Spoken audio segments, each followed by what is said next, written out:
What does Herbie the Love Bug have to do with grifters, criminals, tourism, and South Africa furries? Well, you see, Bruce Campbell was an awful character in that movie. Everybody was awful. They were all just selfish. Like, Herbie was the only good thing, and no one gave a fuck. They just wanted him for the clout.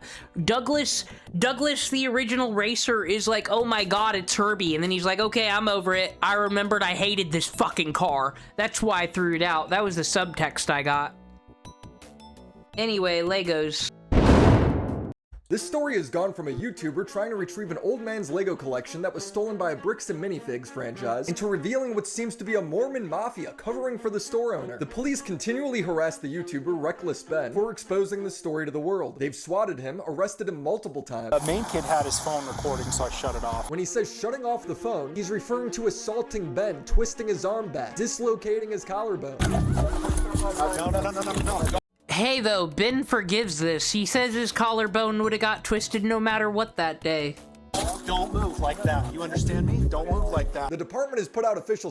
God, I think this is why I took a few days off from looking at the news on this, just hearing the voices of those fucking cops.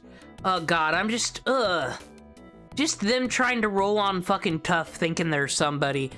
And, like, anybody's threatened by this and doesn't fucking see it. Statements where they attached footage that supports their claim, but their own evidence that they provided proves them wrong. Facts don't matter to the police. It's escalated to the point where Josh, the guy who stole the Lego, said he was going to shoot Ben, and the police arrested Ben. One of the dispatchers made a note here saying that you were gonna shoot someone. I'm done with this. Officer, can you please help me? So all this guy has to do is threaten to kill someone and they get arrested. What kind of town is this? Now other YouTubers who have simply... It's so shocking. It's so fucking shocking to me that that this Lego thing is everyone's intro to the Mormon enclaves there in Utah. Salt Lake City is basically a battleground between like 17 different cults in forms of Mormonism. Criticize the company's business practices are getting false copyright strikes from Bricks and Minifigs. They are receiving legal threats because Ben commented on their post. But it's somehow gotten more absurd. Bricks and Minifigs is trying to sue Ben, and in the background they're contacting Patreon trying to get his page removed. There is so many... I'm hearing all this stuff, but at this point the cat's out of the bag. They can stop this before part 3 and part 4 comes out, but that's almost worse for them. It's called spoilage in the court of law, where if we don't see all the evidence before us, we can almost assume the worst. When someone tries to hide evidence, we can almost assume like the fucking CEO's gonna murder a box of puppies in part 3. That's why they don't want it to come out, I assume. Bricks and Minifigs kills puppies. Or they may or may not, I don't know. Layers of evil going on here. Luckily, the CEO of Patreon has responded to Bricks and Minifigs. He's siding with Ben. The CEO and co-founder of Patreon. On May 29th, Patreon received an official takedown request filed by Bricks and Minifigs for media and accounts related to Reckless Ben and an ongoing dispute. This is the verified complaint. They are citing their bogus restraining orders. We have, in fact, unfortunately determined that Bricks and Minifigs can stuff it. Based. Police are protecting the owners. They harass Ben.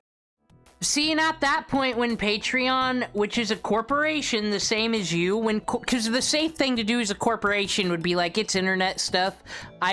Yeah, sure, the documentary looks like this, but I don't have the facts in front of me, so I can't do something like this. That would normally be the safe route for any corporation to take. The fact that they're not taking Bricks and Minifig side, the fact that Lego won't touch this with a billion-foot pool, and they shouldn't have to. They probably don't give a fuck about Bricks and Minifigs, but I think it's too late. Damage control doesn't matter at this point.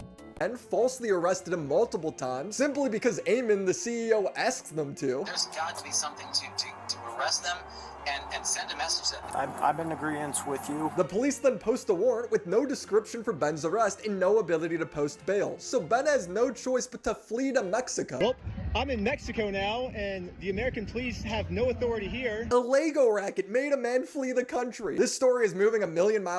I think he should have stayed out of the country and not, because he had to be in California because he was live in the H3 studios. Just stay the fuck away from Ethan Klein. Everything he touches is an L. An hour, there is new information every day. Ben shouldn't have been so reckless. I gotcha. Now that's a funny meme. and a new reason to be angry at Bricks and Minifigs. But I wanted to slow everything down and make a compilation of the complete police corruption and constant lying that they are doing now that they have accidentally leaked their own footage. It's embarrassing and people need to be locked up for it. This started with Ben bringing the contract into the Bricks and Minifigs store and asking to have the owner's number. The manager refused. Can I talk to the owners then, or? You go ahead and call the owners. Do you have their number? I'm not giving it to you. Yeah, if you could give me a number and we could call I'm not them. giving you anything except for calling the police. She does just that. Despite having the contract in hand and explaining why he's there, the police trespassed Ben, saying he could never show up to the store again. So you are trespassing here. So Okay. Trespass for life. So if you come back. Oh, for life? Yeah. Ben and his crew then befriend one of the employees, and she said that the owner called her and was scheming of a way to get Ben arrested. What's really funny is after you left, I got a call from my boss, and it was like, how do we get them arrested? How do we Dang. get them arrested? She gives them the owner's number, but when Ben calls Josh, Josh says he didn't sign the contract, so it's not his problem. I decided to send him over a picture of the contract his store's in. What contract is it? I didn't sign a contract. I didn't sign that agreement. I didn't agree to anything in that. It's true Josh didn't sign the contract, but he took over the sale. It doesn't give him a right to sell Lego that isn't his and then keep 100% of the profit. The short of it is, this guy Brian partnered with a Bricks and Minifigs franchise to sell his dad's $200,000 Star Wars Lego collection. The dad still owned the Lego and would do a split profit with the store when sold. But this franchise owner, Crystal, sold the franchise to another guy named Josh. Josh then sold a bunch of the Lego and kept 100% of the sale for himself. The store has promoted his Lego collection multiple times. They still have his Lego. In this post, they acknowledged that the value is over $200,000. They said Brian asked the store owner, Crystal, if she could help. Crystal said she'd help because I didn't want to see him get ripped off. And I think that's why he trusted me. Well, they ripped him off, but nobody more than this guy, Josh. Josh is maybe the most unlikable guy ever. In order for me to be under contract, I have to sign something. Or you had to take it over from the previous owner, right? No, that's not how the law works. Yeah, it is. Show me. Let's go to court. I'm calling the police right now, and you guys are going to be arrested for harassment.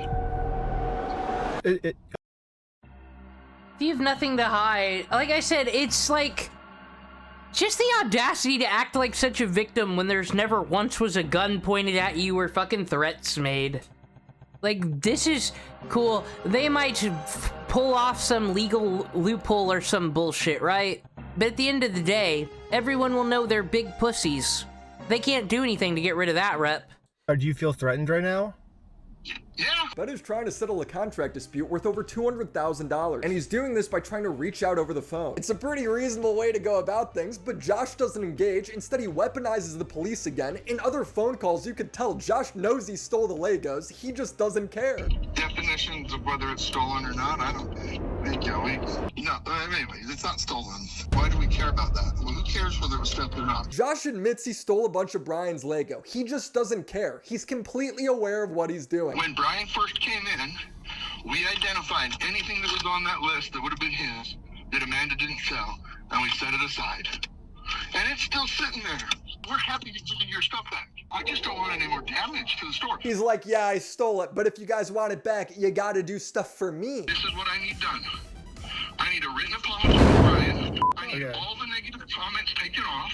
I need positive reviews on there to make up for the damage. And then I'll give them back. So you're holding my sets hostage? Yes. So Josh says he could get the Lego back if Ben just apologizes to the manager, Amanda. We've run me over. I'm good. We gotta win Amanda over, right? Uh-huh. Apologize to Amanda. Okay. I guess Brian's just a little worried that you guys are just gonna keep postponing it until, No. You're gonna get him. You're gonna get him. As I said, it's just bullying. They just think they're gonna get away with it. They've done it to other people before, guaranteed. That's why this Ben needs stopped, because I think there is a rabbit hole of something they've stumbled upon. All this consignment shit, why won't you just give it back? There must be a practice to just maybe be laundering some money. I don't know. I'm not gonna screw you. You have my word. That's not who I am. But this is all just an elaborate scheme by Josh to try and get Ben arrested. The minute Ben walks into the Bricks and Minifigs to confront Amanda, she picks up the phone and starts calling the cops to report him for trespassing. There's a gentleman who was trespassed off the property maybe 4 or 5 days ago, and he's literally standing right in front of the store. It makes you realize that employee was not exaggerating when she snitched on Josh's game plan. It was like, how do we get them arrested? Ben doesn't get arrested. Josh completely ghosts them on giving the Lego back, and then the store just says no. I'm not going to distribute those things at this point. kept him on hold for this long, so. I've just been told that Bricks and Minifigs is no longer going to give Brian his Legos back like they promised. So Ben goes back to the store. They call the police again. Then Josh comes up with a whole new lie, saying that there was nothing in the store when he took over the franchise. Dude, when we took over that store, there was nothing in that store. The shelves were empty. I don't know why you guys are thinking we're the bad guys. This is such a blatant lie. He's gone from, yeah, we have the Legos set to the side. He identified anything that was on that list that would have been his that Amanda didn't sell. You know what's sad? I think like people like Nick DiOrio and WillyMac have just, you know, they've been doing drama content, making money. That's been their whole lives on YouTube since they've been, you know, since they became adults. That they forgot what real drama and what real life drama is like, because they just like the audacity. They're like, we see this online with the Hassan Pikers and lolcows, but to see lolcows in real life part of stealing things and being criminals, oh my god. And we set it aside, and it's still sitting there. We're happy to give you your stuff back. So we're giving the Legos back tomorrow. I was just calling to see if you guys are still down to give the Legos back today. And now there was never any Lego. I genuinely hope this guy rots in prison or in crippling debt the rest of his life. Ben took Josh to small claims court. He says Josh allowed it to go to default judgment. Since they didn't respond, you can move forward with a motion for default judgment. And says that Josh closed the Bricks and Minifigs one day after Ben filed for default judgment. Ben went to go talk to Josh. The police intercepted him. They act like Josh's private security. The reason for pulling him over was because Ben didn't stop at a stop sign. My name's Officer Police. The reason I stopped you is the stop sign. I didn't? When you could clearly see that he did. It's a targeted stop because they want to protect the Lego thief. They trespass everyone from Josh's property, even though most of these people never went on it. Everybody today is being trespassed from that property. This is insane because Ben is trying to sue Josh personally, but before the court will accept his claim, Ben needs to try and have a good faith conversation with him. But the police are making that impossible. Now, Josh is not the sole owner of this Bricks and Minifigs franchise. He shares ownership with a man named Brandon Best. Ben went to Brandon's house to have a good faith conversation. Brandon answers, but he doesn't say a word. He stood there completely silent for 30 minutes. You closed down the store to avoid paying us, so we could just sue you guys personally and do the whole thing again. We would obviously win again, but... Police showed up, and again, for some reason, they are really trying to protect these criminals. He didn't steal anything. He inherited the store. He inherits the business deals that store has too. That's how this works. The fact that the police are making this argument is crazy. The police don't care. They trespass him from Brandon's place. Come back and step foot on this property, you're gonna go to jail. Another time they're driving and they get pulled over, the police walk up and immediately ask for Ben in the back seat. Officer Hawkins, American Fort Police Department. How you doing? Good, how are you? Good. Well, what's your name? Are you Ben? See, yeah, what the fuck? Now, I think the only time a cop can be sus of the passenger, well, I've been asked my ID as a passenger. It's how they run warrants and shit, right? I don't think there is... Some armchair lawyers and just people are saying, like, that's out of line that they ask for the identification, but I do find it's weird when someone in the back seat not do anything. I've gotten people in trouble in a car because I wouldn't wear a seatbelt. This is terrifying. They accuse him of having heroin, which is insane. This officer is going to conduct the search of your person because there are illegal substances in the vehicle. Really? So he's going to do that. I'm going to put this away, and then we'll be right. Don't reach in your pockets for me, okay? They're saying this because they don't want him to record this interaction, and all the audio happens to be redacted. This takes 3 hours, yet the Yeah, that's kind of bullshit. You gotta be able to reach into your pocket at some point to put your phone out. Just be like, officer, I'll go the fuck away from you then. I'm not under arrest. Let me pull out my phone, because I'm sorry everybody else we watch in the body cams who's just being a horrible witness or is just making things worse than it needs to be, running around screaming shit. They're always filming. The Karens are always filming. What the fuck? The entire time they're still trying to scare Ben into a false confession. Your eyes, for example, right? There's a constriction, which is dilated, and then Do you notice it? So I haven't been looking. It's such obvious bullshit. Now, obviously, they're corrupt, but at times it seems like they're almost admitting it. We play differently here. Does that make sense? What does that mean? Yes, we will falsely arrest you. We have nothing better to do in Utah. Ben got approved by the court to serve Josh papers. Josh calls the cops again. They confront Ben 4 times, confirm he has a valid reason to serve this real lawsuit. Trying to speak with someone to verify the case is real.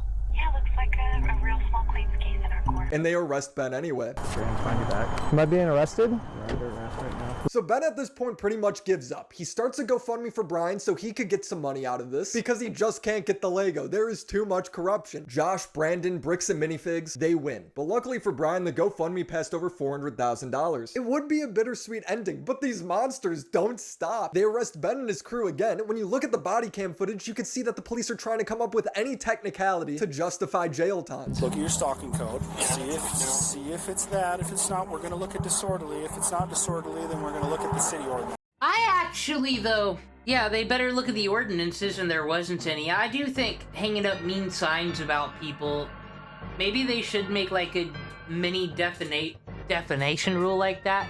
Because we've seen like life ruination threatened with like the Ethan Ralphs and that of the world, you know, threatening, I'm gonna go there and hang up posters saying you're a child molester to, you know, get the town to hate somebody and all that stuff. I don't think that should be legal, but I'm also not the law, and this is, so fuck off, cops.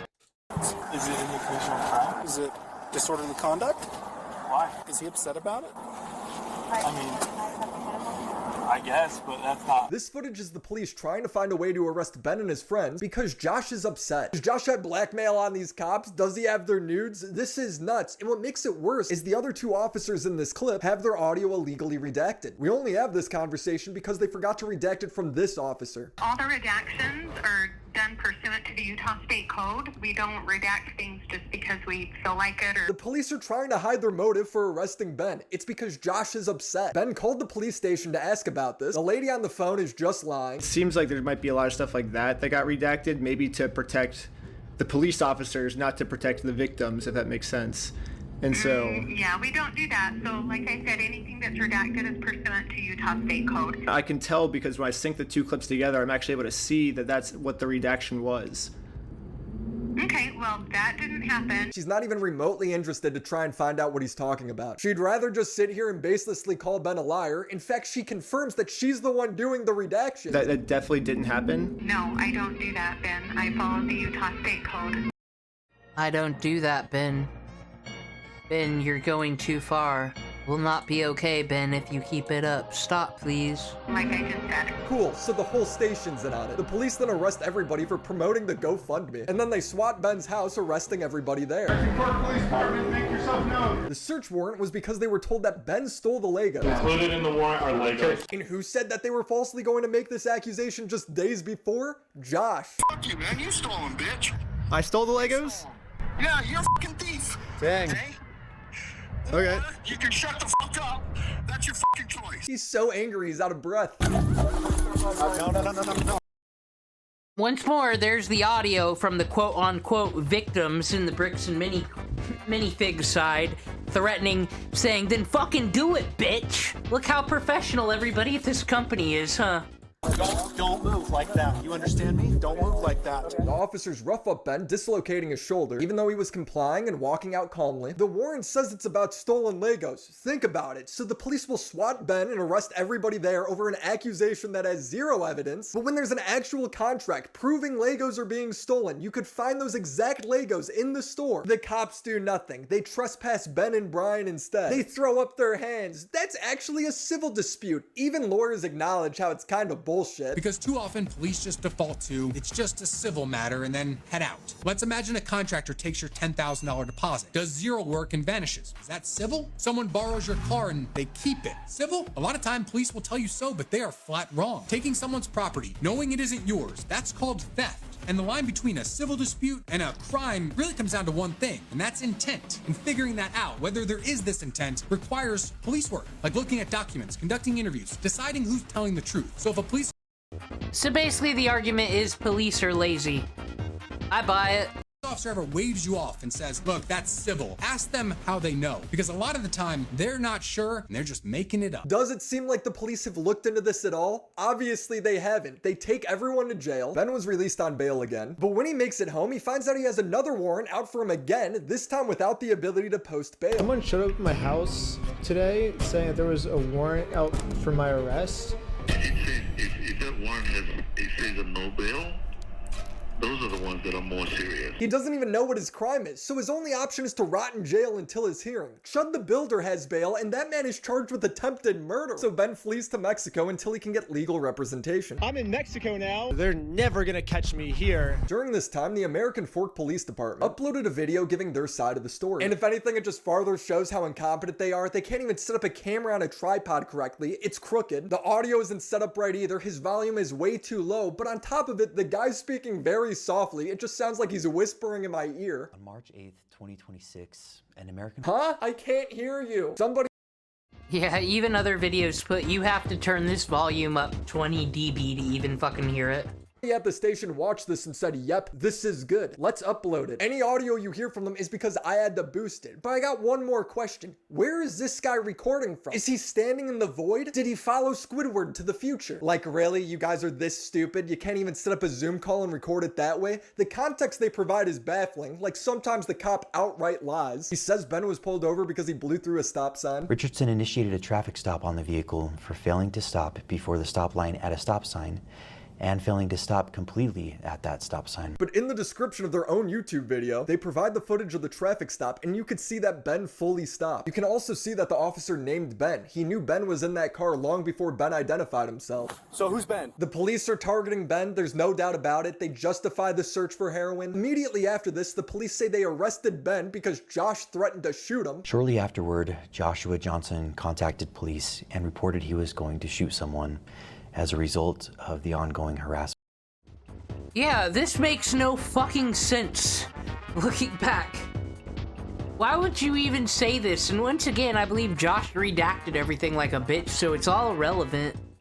Mr. Johnson reported that Benjamin Snyder and several affiliates were outside of his residence. This was to serve Josh with court papers, and if you remember, the officer offered to serve Josh himself, but didn't. The American Fork Police Department shows their incompetency again by accidentally leaking the unredacted body cam footage in the description of their YouTube video. They'd remove it, but too late. The internet has it. In the footage, the officer tells Josh he's going to check to see if the court papers are real. Got the case number that he's referring to, and I'll check with the court, see if it's a valid civil case that he's trying to push through. Josh lies about the Legos ever existing to the police. What is he possibly saying?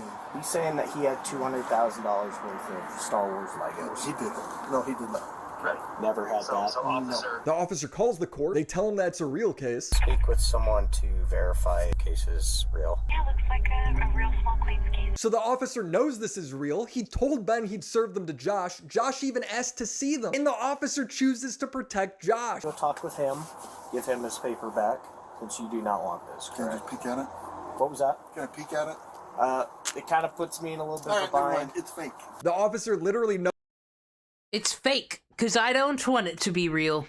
that isn't true, and tells Josh. It looks like this is a real case. It just hasn't gone to court. Okay. It's a real case. Who's it against? Against you, him versus you. Ben Snyder? Mm-hmm. What an idiot. So everyone here is acknowledging they're in the Yes, what an idiot. I didn't think he'd actually do it after I said sue me, bitch. And then when I closed up shop and said I'm not acknowledging your other lawsuit and I'll lose it by default like a Frogan. I can't believe it. wrong, and Ben is allowed to be there, yet they arrest Ben anyway. The Fork Police Department says when they called the court told them that the papers had already been served. Officer Sumbot contacted the Marion County Circuit Court in Oregon to verify the legitimacy of the paperwork. Court confirmed that the case was indeed legitimate, but that papers had already been served. But in the body cam footage this department shares under this video, that never happened. The entire phone call was recorded. In fact, what happens is that the court confirms that the defendant still needs to be served. Are you allowed to tell me kind of where they're at with the case? There is no hearing date set, and there hasn't been a hearing in the case yet.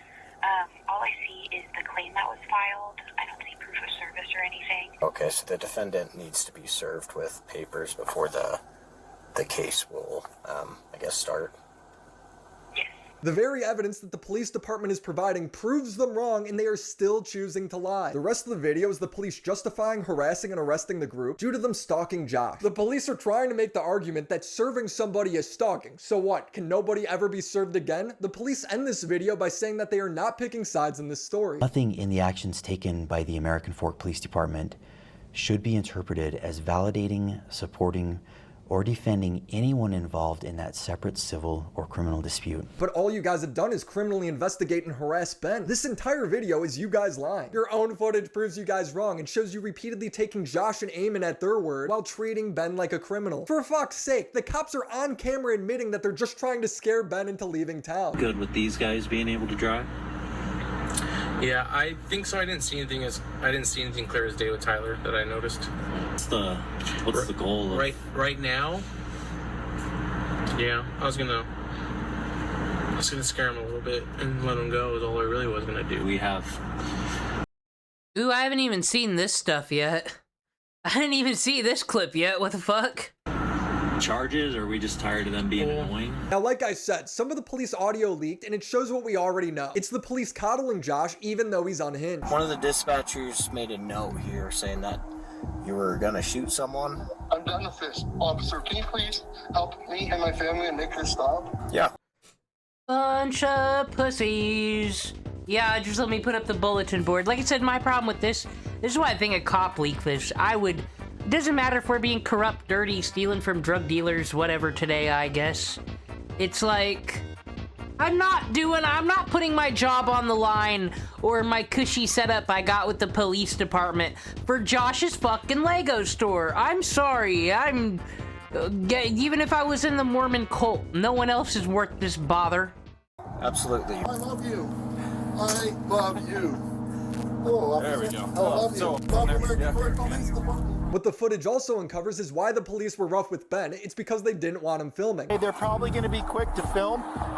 They're probably going to be quick to pull their phones out, so just be aware of that. Police officer sees that I'm filming, and once he sees I'm filming, I think he was like, as punishment for filming me, I'm going to bend your arm back upwards and injure you, is my guess of what happened, because afterwards he says this. The main kid had his phone recording, so I shut it off, but... The other kid had a GoPro. People need to get fired for this. After the swatting, there's footage of Josh calling the police, telling them good job. How many did you get? You got Ben? We got 5 right now. Including Ben Schneider? Yes. Sweet, that's good. How much is Josh and Eamon paying this department? Now, we all know this is bullshit, but Ben is actually in a very tough spot legally. He has a ton of criminal charges levied against him, as well as a civil case from Bricks and Minifigs. He's currently facing 1 count of stalking, a Class A misdemeanor under Utah law, and 1 count of targeted residential picketing, a Class B misdemeanor under Utah law. He's also facing a 333-page civil lawsuit filed by BAM Franchising and other plaintiffs. This is going to be extremely expensive for Ben just to defend himself, but there is good news. Bricks and Minifigs is crumbling under the pressure. The corporate side of Bricks and Minifigs is just as responsible for all of this. Eamon, the Bricks and Minifigs CEO, can be heard on body cam footage begging the police to find something to arrest Ben over. Letting them go cannot be an option here, guys. Like, there's got to be something for cyber stalking, bullying, like all of the different things. Like, there's got to be something to arrest them. Bullying. I said, these people, let's all start a cult and all be, our God is real and we all need to be in a cult so we can all worship our God and everything we do is justified, even if we have to marry our own nieces and nephews and our fucked up polygamous shit, whatever, justified because it's God, but some reason, this all-powerful God you all believe in. Native American Jesus, I'm sorry, since it's Mormons, this God, you know, there's just nothing you can do to save yourself from the YouTubers, the evil devil YouTubers, except say, I'm a soy boy pussy cops. I'm scared for my life. Well, Scientologists do the same shit. And send a message that this is not appropriate, this is not okay. I'm in agreement with you. The officer is agreeing to make a false arrest because the CEO is begging him to do so. Now, corporate would try and distance themselves from being liable for the stolen Lego, saying the former franchise owner did a deal that was not permitted by Bricks and Minifigs. That owner, Crystal, has since made a video highlighting in her contract that she was allowed to do it. Josh's business partner, Brandon, is on video saying he'd take over the consignment deal. They said they understood there was a large collection on consignment and acknowledged they were taking that over. Because taking on the business, he takes on all that consignment. The franchise agreement expressly allows consignment. in contradiction of their newest statement. Now, Bricks and Minifigs would claim that they're unaware of this consignmentship and that was unauthorized. We've been asking for documentation for a long time, but did not receive enough. Ben tried to provide all of this context to the CEO, Eamon, but he didn't. He does look like he's bullied. He's very upset, but I really do think it's because he doesn't want his family to know that he is such a bitch, an unprofessional bitch, because he probably, you know, this is why they don't hang out with him in public much, I gotta imagine. Anyway, hey Justin, do you like your NFT, your Renamon? You got another one coming up. Another 90s anime mascot you requested. Ooh, I gotta put the number on it as well. But yes, I love the colors on this one. It gives a vibe. It's like beach Renamon. Beach sunset Renamon. That's what we're calling it. Listen, he just called the cops. He's a guy who had he had like $200,000 worth of Legos in your guys' store. Nope. Never happened. Don't be right now. I will call the cops. Eamon then went on podcast saying he had to be mean to Ben to defend his masculinity. Being cavalier about how we approached it is not protecting the brand. And so, yes, it can be very difficult sometimes to restrain ourselves and not, you know, like do something that the natural man is inclined to do and go and attack and fight. I didn't know how else to say it. Like, yeah. You know, as a dude, you want to go out and punch somebody. Or yeah. Okay, nerds. Shut up.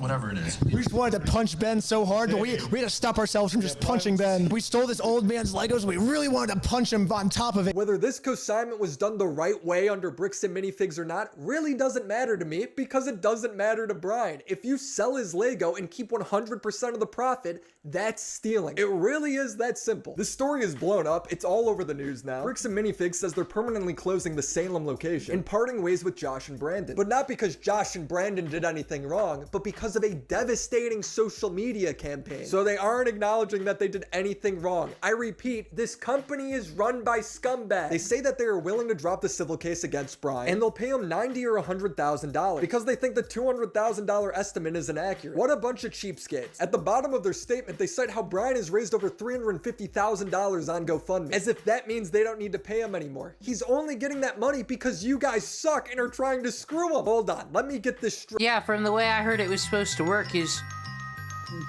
Ben gives Brian the money so him and his father don't have to worry about it anymore.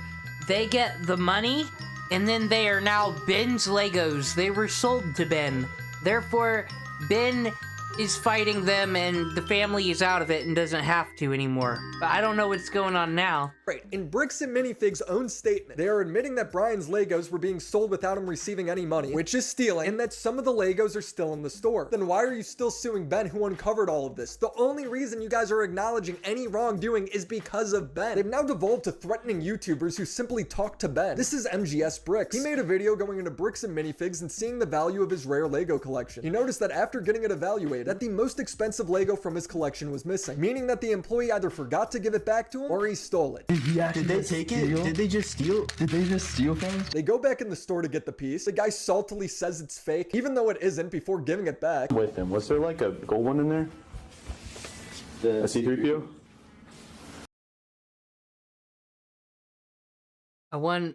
Did they say the location of this one? Oh shoot, I'm sorry, yeah. That one's fake, by the way. Thank you. Oh, it is? This video got a ton of privacy. I'm sorry, did Bricks and Minifigs just not get the message? It's the new world where everyone has cameras. If you want to trick and lie to people, you need to use buzzwords and psyops. Privacy complaints don't work anymore, there's cell phones everywhere. You want to be a corrupt company, do different things, go poison people.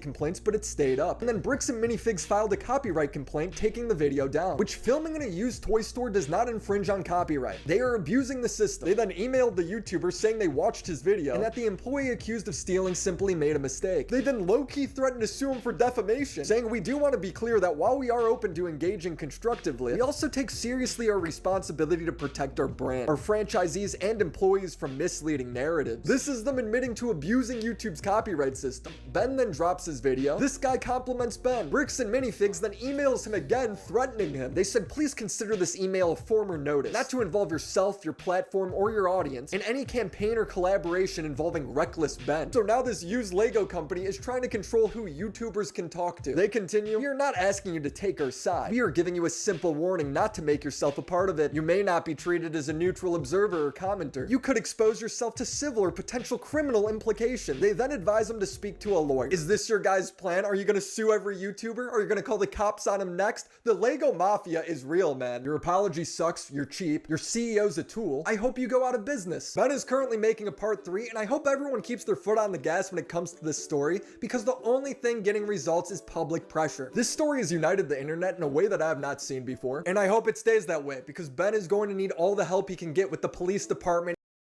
Unless you check out the Quarterings channel. In this giant corporation going after him. It's looking like it's going to be like hundreds and hundreds of thousands of dollars just to pay for, like, to be able to defend ourselves against a lawsuit. If you enjoyed the video, leave a like and subscribe to the like WillyMac.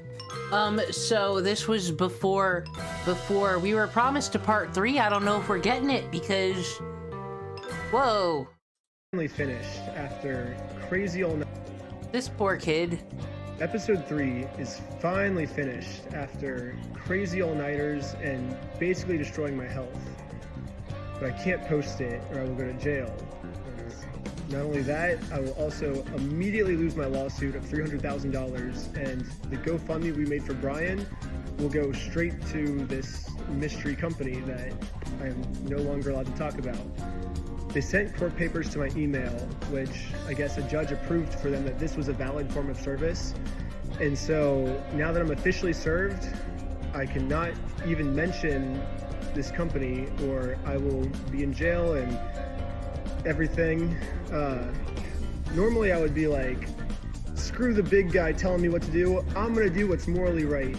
But in this situation, if I do that, then all my friends get screwed with this lawsuit and we lose all the GoFundMe money we raised, like, immediately. Like I said, this only makes the company look worse. Now we can just assume that they're covering up something eviler. We can just assume that there's a human trafficking ring, the Bricks and Minifigs. That's why it wasn't the birthday parties those kids missed out on. Why the fuck is Nvidia advertising a 007 game to me? Making me lose my train of thought. Anyway, I was gonna make a joke about trafficked children and the Myth's birthday parties, but that probably would have been wrong of me to do. But the point is, fuck this company, it's too late. So, I am no longer allowed to even mention this mystery company. My personal opinion is that this is unfair because this order was put on me because this company was telling the court that I was making bomb threats, I was planning on murdering the manager and employees, which obviously I didn't do, and you can see that in the footage. The only problem is I was not given a chance to share my side. The court just heard their perspective, not mine. So because I wasn't able to share my side, I am now no longer allowed to talk about them, and it looks like this might be it. So, yeah.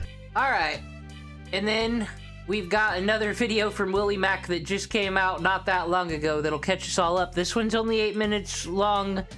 Yeah, I know, depressing, but the good news is at least he's not losing everything because he's an idiot and making a mistake. The fight's still on. Silencing Ben by not allowing him to post part 3 of his series. Episode 3 is finally finished, but I can't post it or I will go to jail.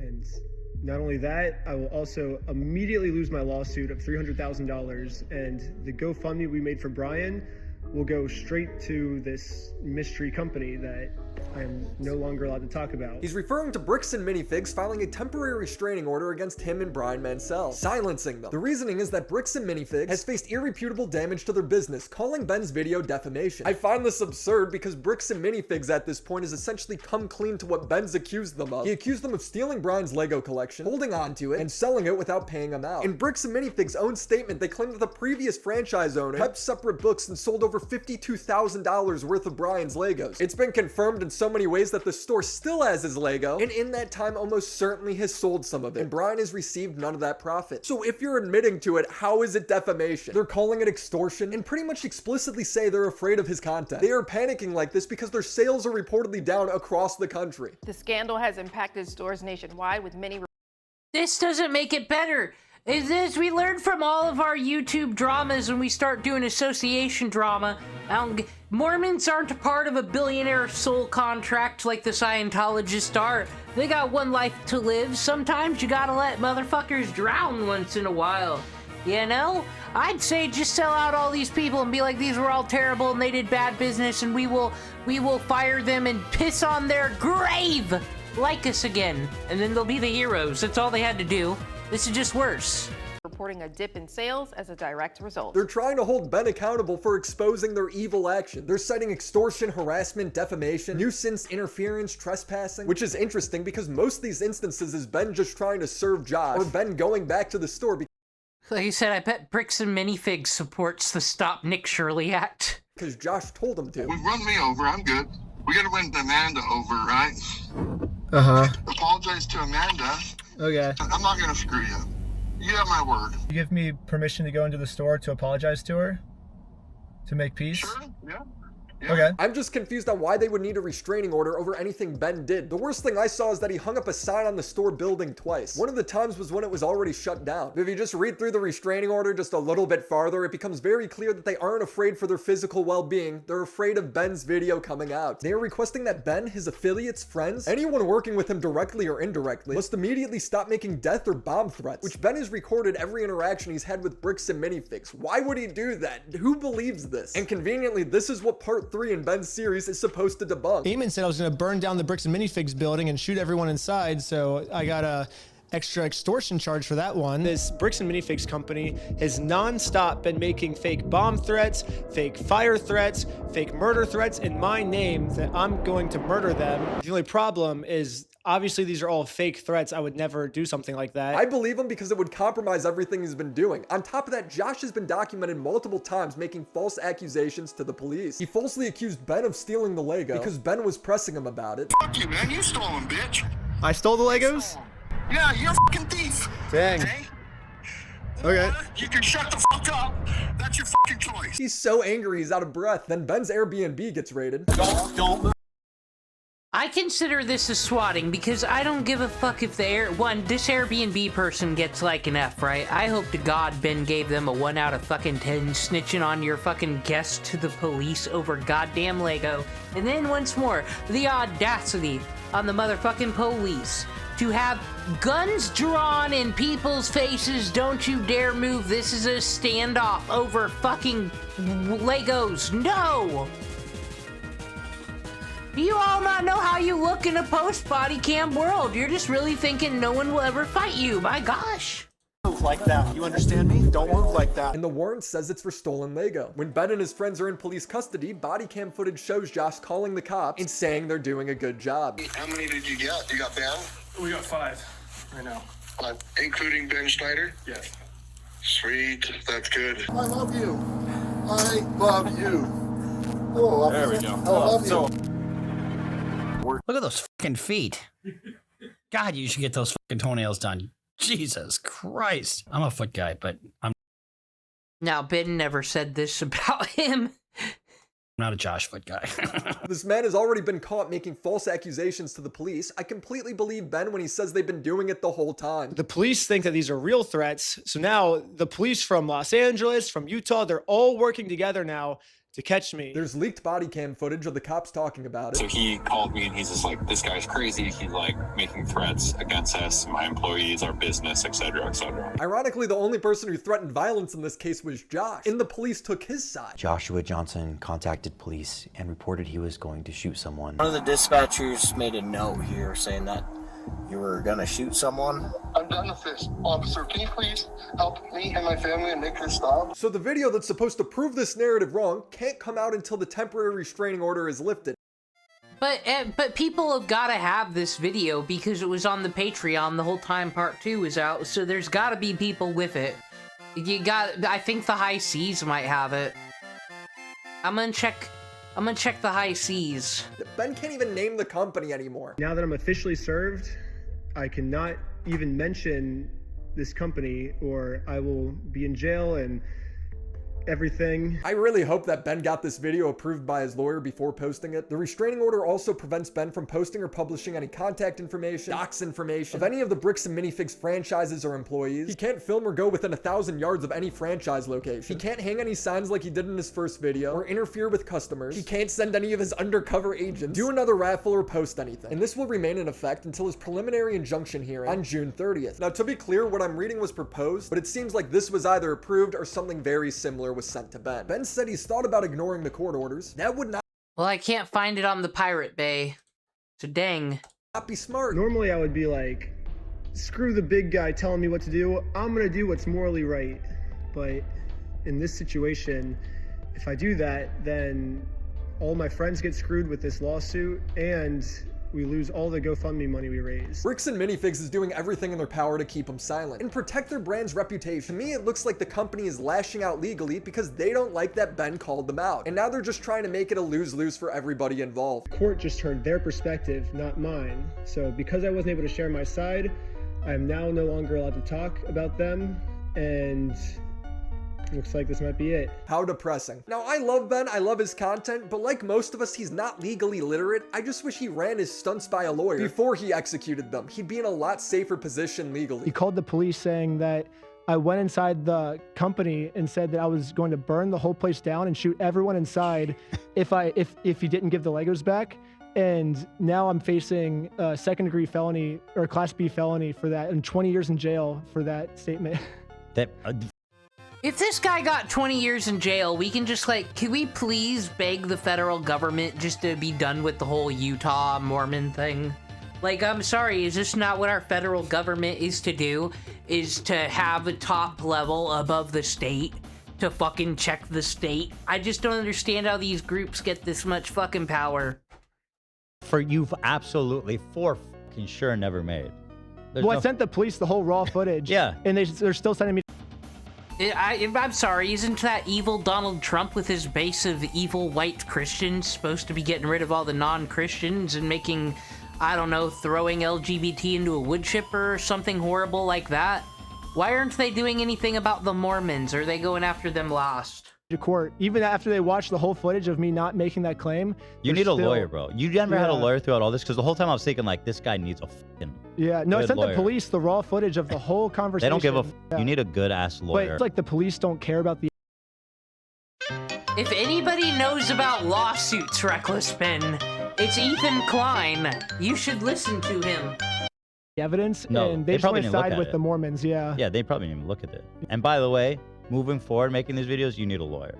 Yeah, probably. Because some of the charges Ben's facing might actually stick. And according to sources, he's looking for an attorney, but still hasn't got one. And I'm like, bro, why are you not getting an attorney? That is not good. Now, I get why he didn't talk to a lawyer. He's not rich. A lot of his videos are demonetized or copyright claimed. Didn't have nearly enough money for a lawyer. Basically, my entire YouTube career has just been demonetized. Because he uses a lot of copyrighted music. I've only ever been able to afford like rent and basic food, and like that's it pretty much. So getting a lawyer for this video was not really an option. But that decision to not speak to a lawyer might come back to hurt him pretty hard. Don't lose hope on part 3 releasing. This is a temporary restraining order. Now, this is a bit infuriating because I think most of us agree that Ben is clearly in the right when it comes to this situation. And because this $100 million company is run by a bunch of spiteful dickheads, they'd rather sink their reputation going after a YouTuber than pay $200,000 to an old man. Now, all they have to do is just give these fucking Legos back. CEO. Mr. He's cyber stalking. No, one of your franchisees is f***ing off because they want to keep this $200,000 set of Legos. And it's so well documented that they have them. Give them back. Get some socks. How much you pay your franchisees anyway? I mean, not enough to get them socks and shoes? I normally shout out my Patreon at the end of the video, but I think you guys should go check out Ben's. If you want to support me, just check out my last video. So that was the evidence. We know they're fucking guilty. I'm sorry. I understand that a documentary can be shot from one point of view in like You know, that's fucking Tiger King was manipulative and made a lot of people look bad when really there's just Joe Exotic to hate on. Why'd you have to make everybody else look bad? I get it, but there's just, I don't see any point where these fucking Bricks and Minifig people have handled this whole thing well at all. Speaking of going broke, can I ask, I know CoffeeZilla's sitting at a 4.62 million subscribers, but like, I thought we were done with CoffeeZilla because Logan Paul sued him. Does anybody know about that shit? Like, and then I hadn't heard of him in a while, and then it felt like, I have to insert myself in the Lego thing because I am the internet detective. I haven't watched CoffeeZilla in a minute, is what I'm getting at. I'm just like, at least he got involved at the right time, because I'm like, oh no, people aren't going to talk about this anymore because of the gag order. Let's get caught up on the Lego drama, and I heard this is a really good video. I'll give it a like preemptively. And then after this, after the Lego segment, we'll get into the colors and the art. This is everyone's autistic fixation right now. $1,000 Lego collection went missing, causing a lot of you to ask me to find it. And after seeing the cops point guns at YouTubers, people get arrested and sued for $1.3 million, I decided enough was enough. This looks like a case for the internet detective. This time in the $10 million Lego studio. So I talked to every suspect involved. What I found shocked me. Why do these CEOs and stuff be going on podcasts and talking to people? I'm so confused. What's my favorite game? Dark Cloud 2, honestly.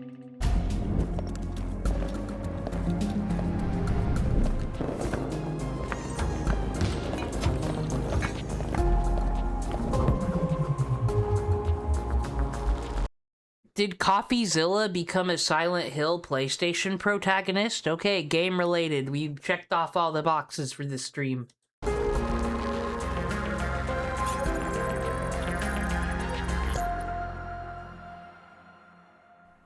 Okay, before we can find these missing Legos, let's give some background. A massive Star Wars collection was put on consignment at a Lego store called Bricks and Minifigs in Salem, Oregon. Consignment just means the owner, Brian Mansell, gave it to a store to sell, and he was supposed to get a cut when it sold. The entire time, he maintained ownership of the collection, and a social media post estimated it to be worth about $200,000. But then, on November 14th, 2024, everything went wrong. This was the night that Crystal and Ben Gorman, the prior franchise owners of the Salem store, got kicked out by this guy.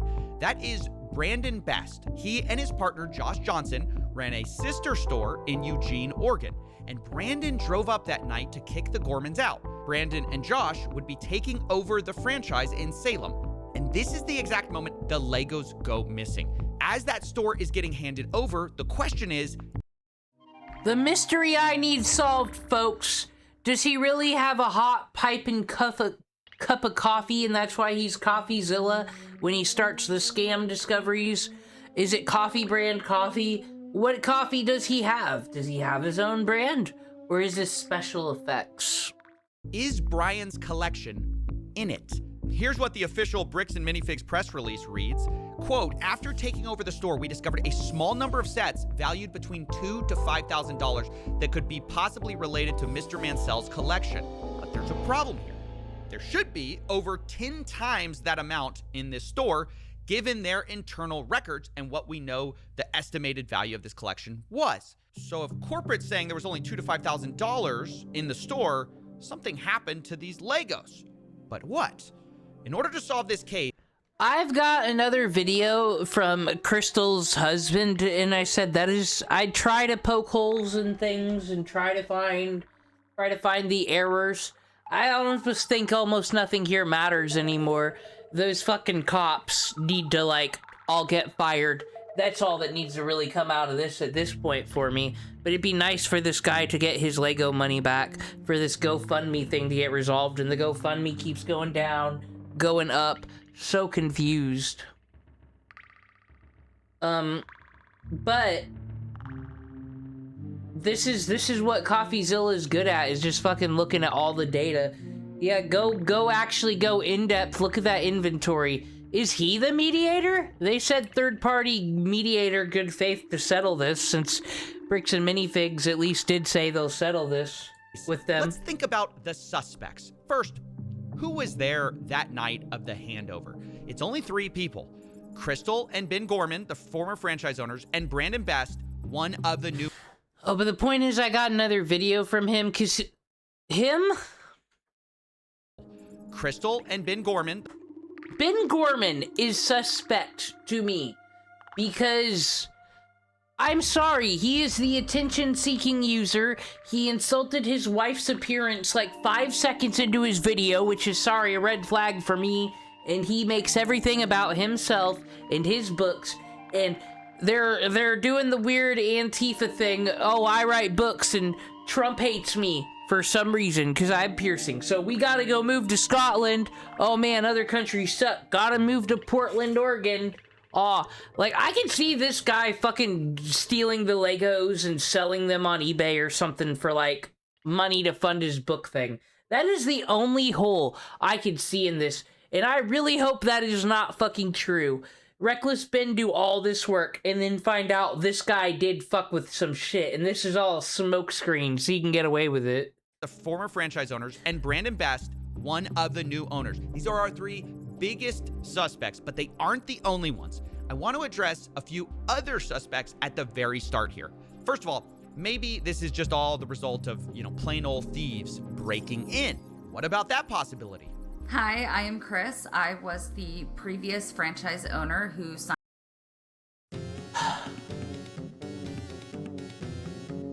I fucking wish Portland, Oregon would just drown in a fucking rainstorm. I don't know. What are we doing, people? The collection agreement with Brian Mansell. And I'm Benjamin Gorman. I am the silent partner who's really bad at being silent. We did. Or maybe he's just... These are just some special people, I think. Have a couple of break. What a great thing to hang above your wall, fucking your nerd map, probably for the book you read. I bet you wrote your book, Brian, based on your D&D campaign. At the store, none of Brian's collections were in the police report or stolen during those. Okay, so the Gormans say emphatically it wasn't thieves, but if that's the case, what about the guy who was arrested? I mentioned at the beginning of this video, Reckless Ben.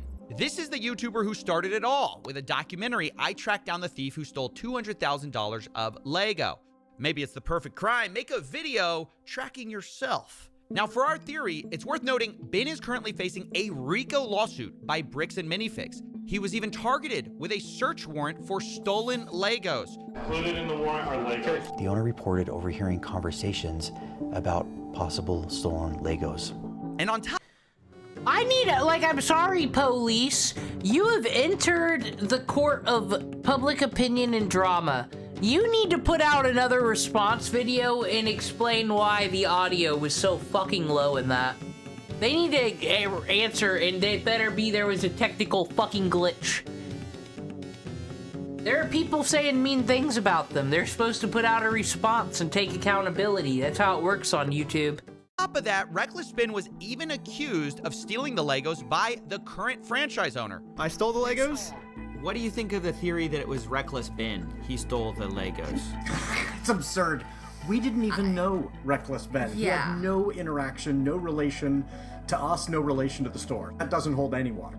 Okay, I'm gonna be honest. Apologies to the genius cops in Utah who play different. We play differently here. But I don't believe that Reckless Ben stole the Lego, mostly because he couldn't. He just wasn't there that night, and I don't even think he knew about these Legos. But who does Ben suspect is holding the Legos since he did this whole documentary series? The guy who runs the entire company, Ammon McNeff, he personally came out to talk to us. So what's going on? So you guys are holding some of our Legos? No, we're not. You're not? No. Is that a lie? No. That is the face of a guilty man. That is the face of if Ian Jomha could grow that facial hair. This is the face he has every time Anissa fucking brings out the leather whip. I know it's no Jomha June, but it's like spoilage. If we don't watch them, we can assume the worst is happening to them. That's a lie. You did take the Legos. No. So We have, our attorneys have visited, but like, again, so who's Brian Mansell. Okay, and who's that? He's a guy who had he had like 200,000. You know who this guy actually looks like if anyone used to watch Rooster Teeth and Achievement Hunter? This is fucking Jeff. But like, the evil, sad, pathetic version. $1,000 worth of Legos in your guys' store? Never happened. My name is Ammon McNeff. I am the CEO of the Bricks and Minifigs brand. So my name's Matt McNeff. I'm the COO of Bricks and Minifigs. The people you just saw are the McNeff brothers. They agreed to speak with me to try to clear their name. I asked them, do they have the Legos? What I can tell you... Said I love it though. I love it, y'all, that a corporation, a real corporation here, worth millions of dollars, has to get CoffeeZilla involved on their internet drama. They could just fucking do their gag order against Ben, just be fucking evil lawsuit people in the background doing all that. I argue they've already fucked themselves because it's too late to put Pandora's box back, you know, fucking closed, but just the fact of we gotta let CoffeeZilla have our side of the story. Is that we don't have it. We've never had access to them. It seems to kind of go missing, parts of it seem to go missing on November 14th. Well, and I guess no, not at all. I'm gonna say, you know, like that is not accurate at all. Because so you think that the collection was in the store at the time or elsewhere? Elsewhere. When you look at Mansell's own words that he reiterated to a podcast last year, he explicitly stated to another podcaster, the sets were moved off-site for security. The collection will not be stored on site after hours for security reasons, and after Sunday, the sets will be available for purchase. But you know what? I don't know what's happening here, but this is the first shred of anything I've fucking heard. Because this guy usually Hassan Piker word salads it to the point where you're just like, what'd you say? Where are the fucking Legos? Like, but this is at least something, it seems. Stored elsewhere. Now, one thing that's been a big subject of the Bricks and Minifigs kind of story is, hey, there are these off-site locations. Can you address what that is? Is that true? So the off-site location in the letter that that corporate is referring to is the original press release that we released when. Why are they putting their child in this? Do they want to get cast for a reality show? Is that what's happening? She looks too old to be living at home. We were launching the collection. In that press release, because I can't wait to get piercings in my eyebrows like my dad. I don't like hipsters. I'm sorry, I'm just going mask off here. I fucking hate eyebrow piercings and I fucking hate septum piercings. Crystal's done no wrong. She dresses like a professional who really does want to do things in this world. Because we had previous break-ins, I specifically included the location that after this weekend, those Legos would be stored off-site to deter any future thefts. They were briefly stored off-site after that launch weekend, while I bought safes for the back room, and then they were moved back into the store. What was that head not? See, I'm sorry, I'm just being a detective. Look at.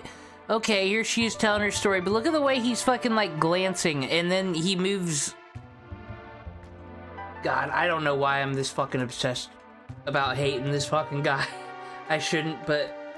He's moving his hands down there almost as he's guiding her along a fucking script they practice, kind of like Skylar White and fucking... them getting their story straight about gambling or whatever.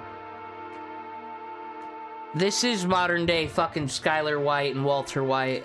This is how they're gonna fucking... Because they have a GoFundMe, too. For all the wrongs they done, this is how they're gonna fucking clear out that meth money. The books weren't doing good enough because no judge would believe that he sells those. They were moved back into the store. Okay, so for most of the time, the sets were in the store after y'all got the safes in. Yeah. Exactly. Yeah. Okay, so Ammon McNeff suspects that a lot of the Legos weren't there that night. And then on the other hand, we just heard from Crystal and Ben Gorman explaining the off-site story, saying that later they no longer use those off-site locations. But what do we really know about the Gormans? Thank you, Coffee. What do we know? I just seen people in Nick Diorio's chat when he got obsessed with the Lego thing be like, go support these people's GoFundMe. And I'm like, why? They got bought out, didn't they? Like, and then they went to Scott. I still don't understand their argument on how Bricks and Minifigs stole their life savings. They are the former franchise owners after all. I mean, shouldn't we be suspicious of everyone? They're one of our Les also thinks that they were criminals, the first reaction I saw from them. Key suspects. They were there the night we lost Brian's collection. They were the creators of the consignment deal after all. And one group in particular is pointing their finger at them very hard. It's the McNeffs, who say they were behind on payments. We started getting calls from the landlord letting us know that Crystal was behind on the lease payments at the location. We had also gotten a couple of notices from some of our... See, now this would validate my theory, and it would really suck if this guy just... if Brian McNeff, or not him, the other guy fucked it all up, but... for how litigious and fucking being on Reckless Ben's case and nitpicky these guys have all been, wouldn't they have recordings of this? Of them being due on their lease? I need to see some evidence of that. Our vendor partners that bills had not been paid by the store, and so we felt pretty strongly that there was going to be a risk of her just, you know, like attempting to file bankruptcy, doing some of these other types of things which we've had franchisees do in the past, and that's problematic. So that's why we sent him up there to take some video footage. So we needed to just be prepared if we needed to do a hostile takeover, which, you know, like can happen in franchising where a But then to give him credit again, that would explain the hostile takeover attitude. And how do we know the voicemail isn't cut from, like... because we've only heard the part where they're whining about how it's taken over. We're not hearing the context before. In that you have a franchisee. They're the ones who are in charge of the building. They get profits. But it's your brand and your name. So if you have a place that just goes out of business and is evicted...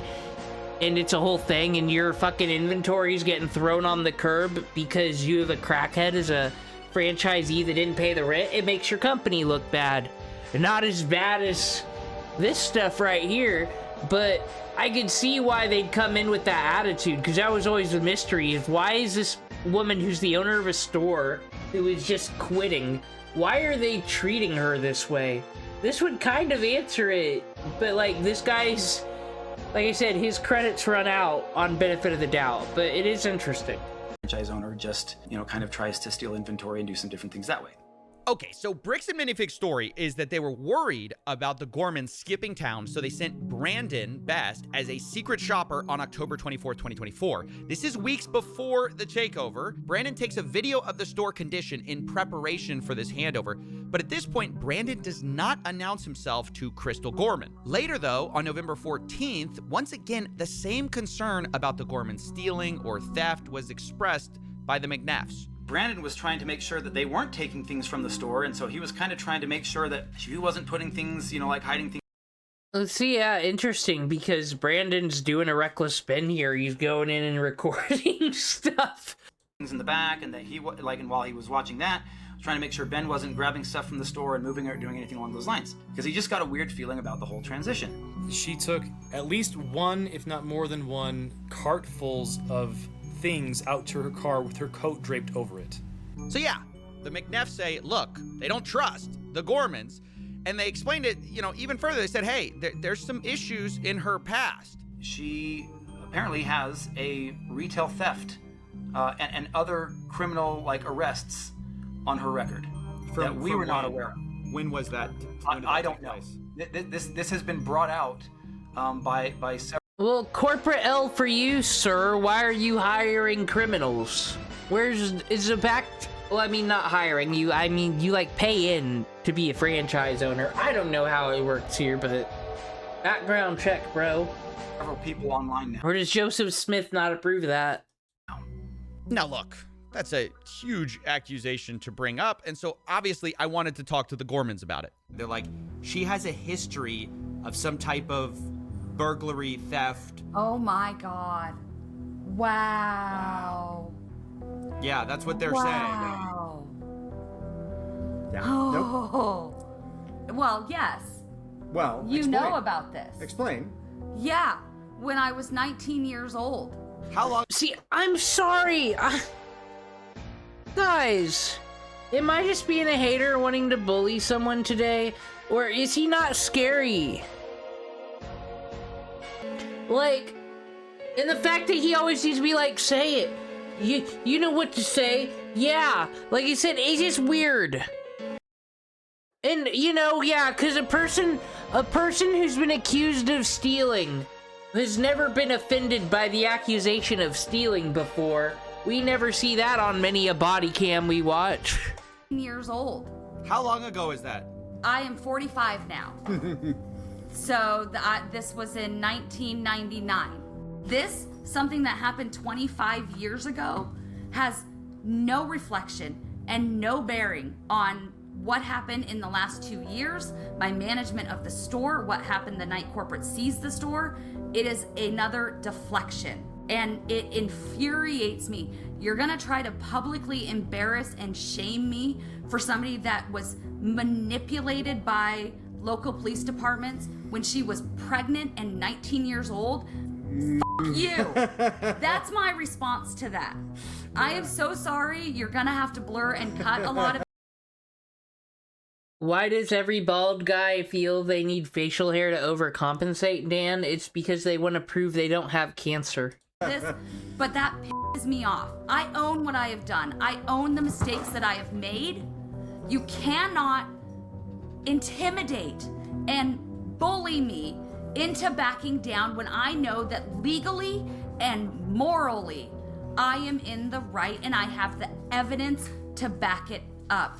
Wow, this is getting kind of a nasty. Okay, well that's what CoffeeZilla's for. We'll see the evidence. Maybe my theory that I have, I can finally let go and I'll apologize on all the mean words I said. Let's see if I can admit I was wrong today. It's just a hunch I have, because I don't like his face, that guy. Nasty and personal at this point, and I just wanted to give people kind of their side. But at every turn, I hope you understand, I'm getting contradictory stories, down to if the McNeffs knew about her history in the first place. Like, they're bringing up something that I told them about. Wait, you told them? Told them. They asked me. They said they had no idea. They said if we knew, we would have never hired her. Because we would not have hired her had we known this. I told them I had a record from when I was 18. There was a family issue that, and didn't go into all of the details, but they were like, that's so long ago, we're gonna hire you based on who you are now. Okay, I'm just gonna leave it there. You guys can make up your own mind. My point is, one side says up, the other says down, and it gets to the point. I kind of believe her because I do believe Mormons would have to purity test and think about it. Oh, you committed a crime. Well, they're committing crimes all the time, whatever. Both sides start hinting that they have photographic proof from the night of November 14th that proves the other side is lying. And so I'm like, look, at this point, let's stop talking. Show me the Legos. Where I was told we are 100% have possession of photos that prove that the Gormans are lying. And then you guys are telling me we 100% have possession of photos that prove this side's lying. Who's gonna drop the photos first? I mean, I feel like someone just has to, somebody's right here. And after a lot of convincing, both sides agreed to show me the photos, corporate and the Gormans. In fact, I scheduled the calls to do this an hour apart from each other. But let's remember their positions for a second. The Gormans say whatever was left unsold of Brian's collection that was in that store spreadsheet was in Salem store the night of November 14th. Then you have corporate side. They say whatever was left that night was maybe $2,000 to $5,000 of Legos. The rest was either stolen by thieves, the Gormans, or held off site. It was not in that store. And on both sides, there's a lot to lose here, right? You've got the Gormans, who basically have been insinuated to have been stealing. And for Josh and Brandon too, the new franchise owners, there's a lot on the line. I reached out to Josh and he told me, I think her pictures would only show a few sets and minifigs. I replied, so if I can prove. Like, these people needed fired and let go from the company anyway, just on how they talk to people. Like, Reckless Ben, at least he got these two fucking fired. Are they the ones or no? It's Bricks and Minifigs that are suing him, but like, fucking yeah, it would suck if fucking they got blamed for this. That the Lego sets were in the store, that will prove Brandon was lying. Josh replies, if it shows something different, then yes, I will eat my words. So the stakes have been established. And let's see the evidence, starting with Matt McNeff. First, he showed me the video, October 24th, 2024, for a baseline of how the store looked. So this is the Salem Kaiser location, is that correct? It's the Salem Kaiser location, yes. So is it fair to say I'm seeing quite a few Legos here? I mean, I'm seeing a store of Legos. You'd agree? There's a good amount of Lego on hand. This isn't what I would say is a well-stocked Bricks and Minifigs, but it's not terrible. It's I would say a little. Well, I've heard this Bricks and Minifigs. I've never been in one. Compared to if they're the GameStop of Legos, they got the fucking shitty generic ass wire rack. I'd buy this place as a fucking GameStop. So below average as far as overall stock. So now let's go to November 14th. Can you still see my screen? Yes, sir. Okay. So November 14th, when Brandon was in there helping. Wait, this is the day. This is like the big day. This is the day. Hold on, I gotta prep myself emotionally for this. Okay. This is a big deal. This is a big. This is D-Day. This is the big moment. This is Brandon takes over the store. We don't know where the Legos are after this moment. We don't know where the Legos are after this moment. And I want to point out again that we've had this for a while. We haven't put. This is the first time we've shown this publicly. We've been waiting for our attorneys to give us the approval to say, hey, this is okay now to share in this capacity. So, we'll go through these pictures. This is what Josh saw, or not Josh, sorry, Brandon saw. He took pictures of everything in the store, all the inventory in the store. This is what the shelves looked like compared to what you just saw a moment ago. Okay, so I'm seeing a lot less. Just to state the obvious. Go. Yeah, if he went as, a looky-loo because you own the business, you're supposed to pay the rent and keep some profit, and then some gets kicked back to the company. That's how it works, but you can't be running a fucking shit show. You gotta listen to corporate and shit, right? I worked in retail, I get this, and if a district fucking manager walks in. Now, most companies don't actually do the random fucking secret shopper shit, because they don't want to know the truth about how much their employees suck. They'd rather put their fucking head in the sand. They announce that they're coming, and then we play pretend like we give a shit. But yeah, this would make sense why he would have this proof if he was there to see what this store's been up to, since they can't afford their lease. How does he know his franchisee doesn't have a drug problem or a gambling problem? Happens all the time. Someone's great at their job and they were the best worker ever, but then they get addicted to gambling or fucking a phone game, and then they start stealing shit from work. Back a little bit? Yeah. I'm seeing like way less. So yeah, the pictures I was being shown on November 14th, those shelves looked emptier than they did on the day of October 24th. But to be fair to the Gormans, they addressed the empty shelves themselves. As we get to the very end of this video in particular, right here, you'll see that empty space right here. So this is the retired and certified set section that we have to keep separate from the new in box current sets being sold by Lego. All those empty spaces up there were the sets that we had on display during the day from Brian's collection, that every night when the store closed, we pulled off and put back into the safe and then put back out in the morning. So when they say, see, there's empty space on the shelves, yeah, because we put them in safes at night to keep them safe. Because we have giant windows. Yeah, it's an explanation that kind of makes sense given the history of burglary. Now, of course, this is something I had to ask the McNeffs about. Is this a case of, did y'all see Star Wars sets in the back? Did y'all not see the Star Wars sets in the back? Did he take, not in the back, but specifically in a safe? Like there were a bunch of Star Wars sets in a safe. Did Brandon see those? Has there been talk of those? Do you know what I'm talking about? Yeah. My understanding is that he took pictures of everything, and all those photos I showed you of the Star Wars were all the photos, or was literally all the Star Wars inventory in the store. Yeah, the McNeffs say all of the photos should be with Brandon of all the Star Wars items. And to be fair to them, they showed me a lot more pictures and even showed me a spreadsheet of all the Star Wars sets in the store the night Brandon took it over. And it valued to about like $5,000 to $10,000 or so. But then I had to ask. Oh, sorry, here's another kind of set. Okay. Do you think y'all have all of these? Very likely. Okay. Again, I'd be surprised if we didn't. But then I couldn't help myself. I started to bring up some of Crystal's photos to see if they matched up. Have you seen this before? Not that I recall. So, do you see that? Yep. So do you see it's in like some kind of like a safe thing? I don't know if you can see the sides there. Looks like a bookshelf to me, but sure. Okay, sure. Yeah. Well, you know what? Like I said, anything could happen here. We are against bricks and minifigs for everything, but he's right. That don't look like the hinge to a safe. That looks like one of those plastic shelf things. And this, like, it's a tote. Actually, it's a fucking tote. I don't think this is safe. I think this is a fucking tote picture, because that's where they all were. I don't know. Sides there. But just putting them in totes and hiding them would be better than leaving them out in the open, I guess. Speed this up a bit. Bah. But you know, it's the Lego saga. Love it. Looks like a bookshelf to me, but sure. Okay, sure. Yeah. So I think the important thing is making sure that all of these are in the inventory for Mansell. Sure. Sure, that's cool. 75041. Yep. The Vulture Droid. 75169.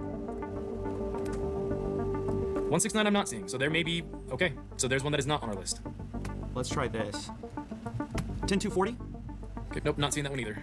What about 9493? I don't see that one either. So maybe those were locked at the time, and Brandon did not get those pictures. All right, that's kind of a problem because the Gormans had over 200 photos of this store. I definitely knew looking at these photos, there's a lot more Legos in the Gormans photos, by quite a lot that Brandon's photos just didn't show. But corporate didn't really see it that way. But still, in the grand scheme of things, we're not talking, again, 10 times the amount of sets here. I don't know. I haven't shown all the photos yet. I don't know exactly how much. If there's a calculable figure that we can look at and say, great, this is what was there, I promise you, it's not $100,000 worth of Lego. And so where's the rest of it? You got me. I don't know. Maybe I'm a little too in my head about this U-Haul story. You don't think it could have been some U-Haul thing? There's no way.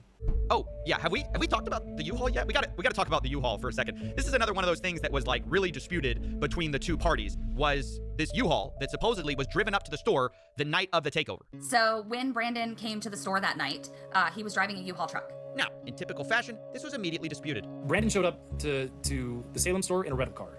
When he came to get the keys from Crystal, he was there in a rental car, not in a U-Haul. It wasn't until after he told me he was taking the keys and locking me out that I really kind of paid attention to the fact that he had a large, not the small, the large U-Haul truck. So yeah, I just kept hearing about this U-Haul truck. Now, why is it significant, U-Haul or not? Well, one, a U-Haul truck can fit a lot of Legos, but the big reason it mattered to me was because I was actually called by an ex-employee of the Bricks and Minifig store in Eugene, Oregon. Remember, that's the one that Brandon and Josh owned, and he told me something very interesting. I'm a former employee, started in 2024, and I was working under the old manager, Brian, and he sold the store to Brandon guest, Josh. What store was this? Bricks and Minifigs, where?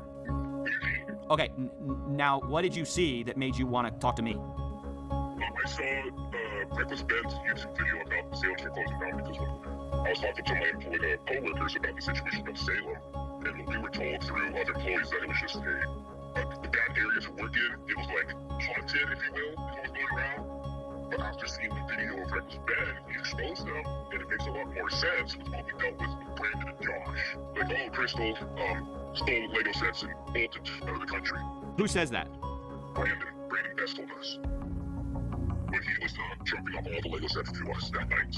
There was a bunch of used Lego sets that were like saran wrap, they had Star Wars CD, they just a lot of stuff.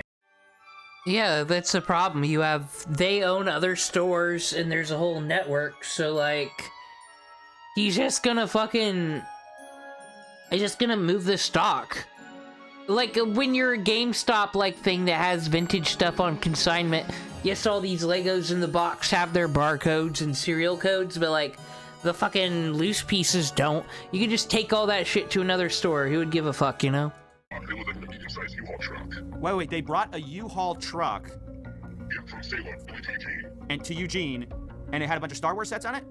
Yeah, Star Wars sets and everything. Even a bunch of new stuff, too. Wait, when and was this when they took over the store from Crystal? I believe so, yes. Yes, because he said that Crystal stole Legos and left the country. While he has a U-Haul of Legos? Yeah. Interesting. Weird. Then he's like, we're just going to hold on to this stuff until corporate tells us where we have to distribute it.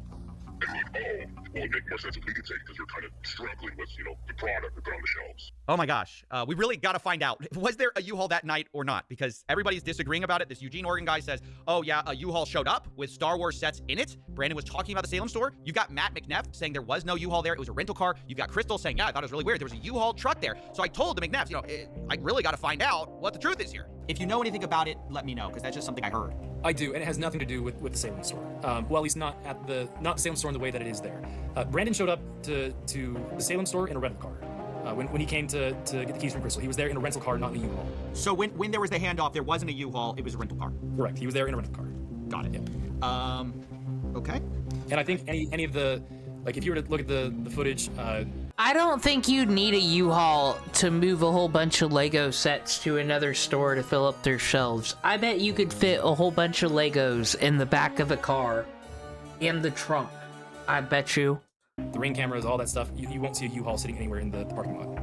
So after hearing all of this, I realized, look, I just got to find the evidence. So I start sifting through these photos I have, right? I realize I have a parking lot photo. I check it. No U-Haul, just a red truck out there. I check another photo where you can see the window, but the problem is it's night outside, so you can't see. And so I'm looking at everything I can, and there's just nothing, And I have this alternate angle. I'm looking at that, and then, wait a minute. Zoom in on that photo. Bring up the brightness of this photo a little bit, and my gosh, there's a U-Haul in the parking lot right outside of the store the night of November 14th, 2024. This is something that Matt said he had seen footage of, and it couldn't be true. And again, I believe I've seen footage from that night that shows clearly out into the parking lot, and there's no U-Haul. After seeing this, I said, I really have to make a call. And that's when the story changed. So last night, I talked with Matt McNeff.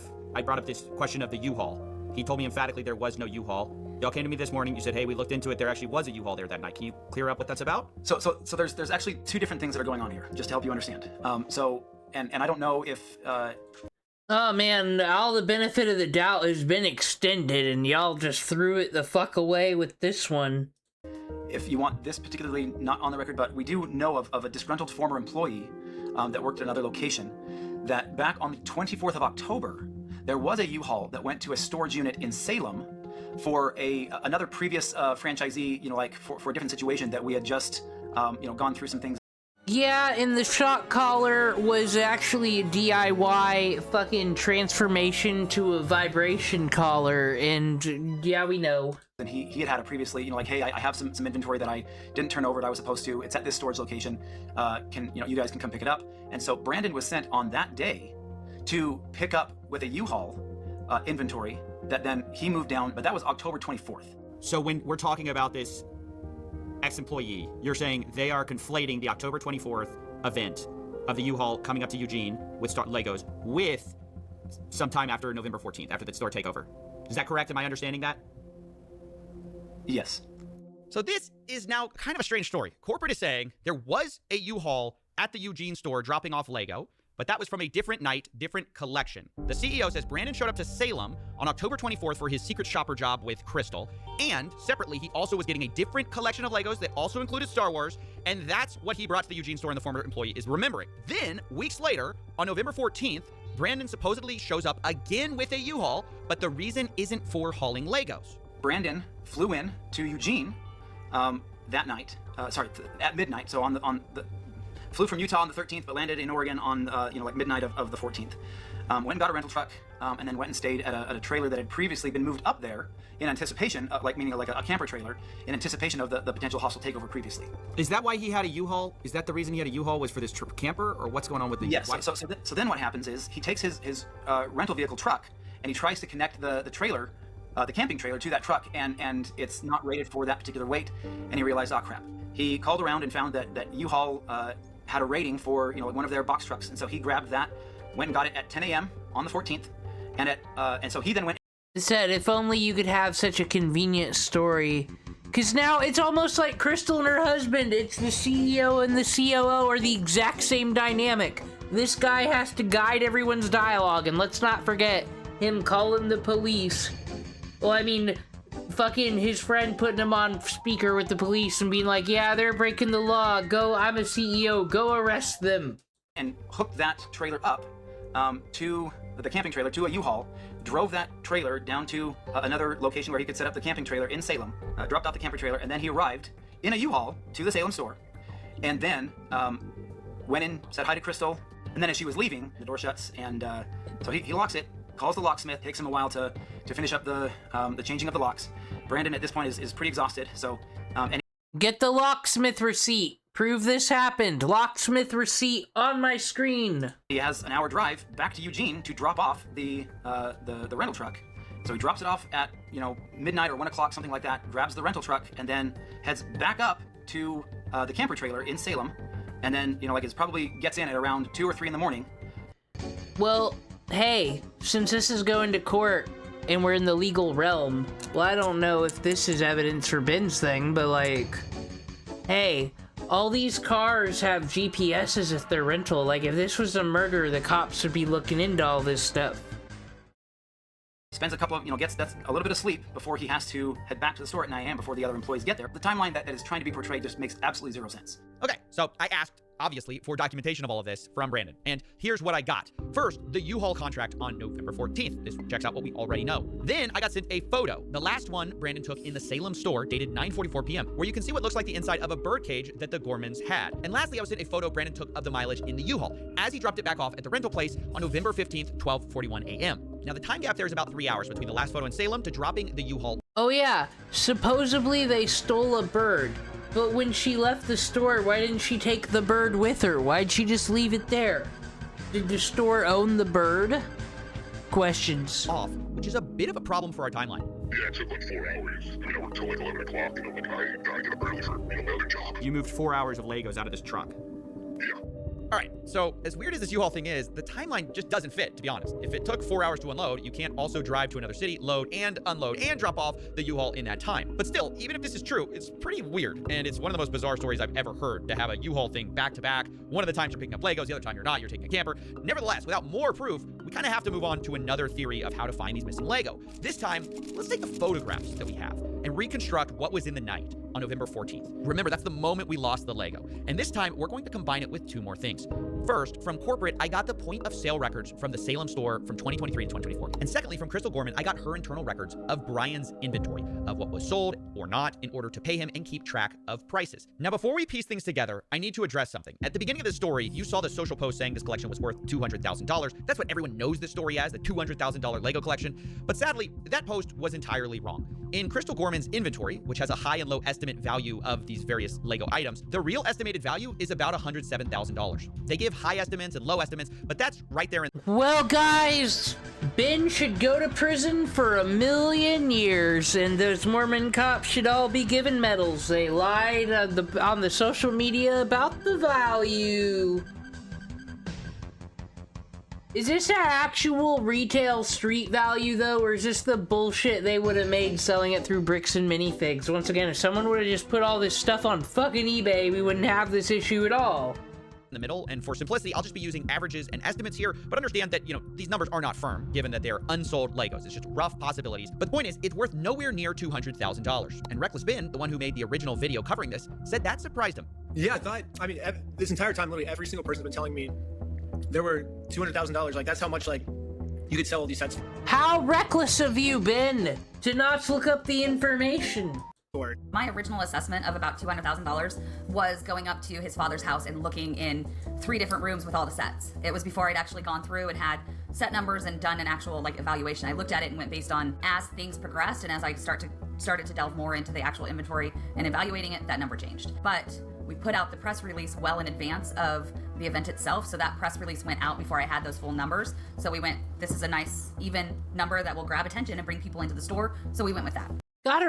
Cause I actually know a bit about this. Gotta remember, a lot of someone's Star Wars fucking collection could be episodes 1 through 3. And yeah, even though people like the prequels now, eBay and collecting had been such a thing cause no one wanted to be like the original Star Wars fans who threw away their Millennium Falcons. So they collected everything, and because of that, there's like a billion of episode 1 through 3 stuff sealed. A lot of that collection could have been that stuff, and because of that, it's not that rare, and it's pennies. And still, I mean, to believe that is accurate at the high end. Like, it was one of those things where when she was looking through and going, well, it says this and it says this, like, you don't think even at the high end? You haven't actually seen the spreadsheet. No, I haven't. You might want to cut that part out because he hasn't actually seen the inventory sheet. The spreadsheet says about from between 85,000 to 120 something thousand, in the midpoint about 107 or something like that of what was inventory. Does that sound right to you? Yeah. Yeah, so this has been a really big point of misinformation to clear up, because if we're ever going to find the missing Lego, we need to start with the right number, the right value. It's about $107,000. Now, between 2023 and 2024, the Gormans record sales of about $24,000 of Brian's collection in their inventory tracking list. And of those sales, Brian was entitled to about 65 to 70% of it. He was paid $17,000, which roughly tracks with that. Which means on November 14th, the big night, the remaining amount of Brian's collection that should have been in there is about $82,000. Now, it doesn't take a genius to realize this is a very different number than corporate provided, who found only $2,000 to $5,000 of it linked to Brian. And later they said they only found $13,000 to $15,000 in total Lego Star Wars. So you're talking maybe 11 to... That's still fucking like theft over 10,000. They said people who steal like $10,000 worth of shit or rob a bank. What are you getting out of a fucking like liquor store robbery? $300 at fucking most. They go to prison. They go to jail. So like, okay, whoopsie poopsie, we did steal, because it is stealing when it's not yours and you kept it. You stole 5,000. You stole all that money still. $15,000. $15,000 total Star Wars, and that's all Star. And that's probably the most valuable pieces. Star Wars inventory in the whole store. So that's corporate side of the story, but I didn't want to take their word for it. So I went through Crystal's photos myself, which she shared with me, and hired people to go through and hand tag the Star Wars Legos that were in these photos. We looked through over 200 plus photos, multiple videos, and matched what we saw with Brian's collection. In the end, I ended up with about $21,000 of Legos matching Brian's collection that can be proven to be in the store on the night of November 14th. Now, to state the obvious, that's about 3 to 5 times what corporate estimated, at least on their press release. Now, yes, there are inherent errors in these estimates. Maybe we picked up some Lego that matched Brian's collection, but wasn't Brian's. But even though this is a bigger number than corporate said, I have to admit, even with pretty generous assumptions being made, there's still a huge gap of about $61,000 here that I just couldn't find. But then I learned Brian had made a special side deal with M&R Productions, who had recently purchased some Legos from him.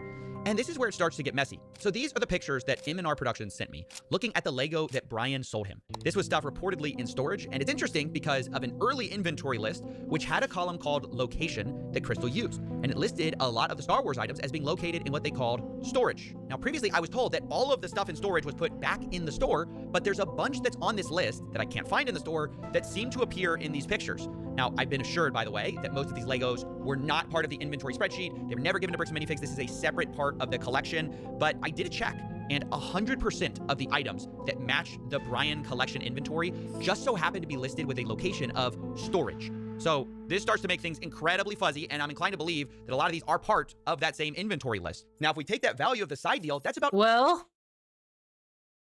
you know, Ben didn't put out his whole series. We got part 1 and 2. There's supposed to be part 3 and 4. The original thumbnail, I remember before this video took off and was the biggest thing the whole internet was talking about, I saw it and I thought it'd be like a body cam video where someone was stealing a whole bunch of Legos, because that's how he made the thumbnail. But in the thumbnail, he is in a storage unit surrounded by Legos. So, is that where they are? $10,000 to $20,000 that's not actually missing. Now, it was at this point I started looking more at the point of sales records. I realized maybe we could find some of this missing Lego there too. So this is from the Salem internal store records. Like, I guess this is what is entered when someone does a sale, and it's everything from September 2023 to November 2024 of Star Wars anything. And by the way, before we continue, yes, this was all a lot of work. If you want to, please support us on Patreon. That's how this show gets made. But anyways, according to those records, about $51,000 in sales went through during this time period in a way that matched Brian Mansell's collection. Now, that really worried me because Crystal's inventory list showed only $24,000 in sales for Brian, and Brian was only paid for that amount. But suddenly, I remembered back to a time when I spoke to Crystal, and I asked how much was sold prior to the takeover. Which is something similar from what you told me, Crystal. Yeah. You told me, hey, it was about 50-something thousand. Yeah.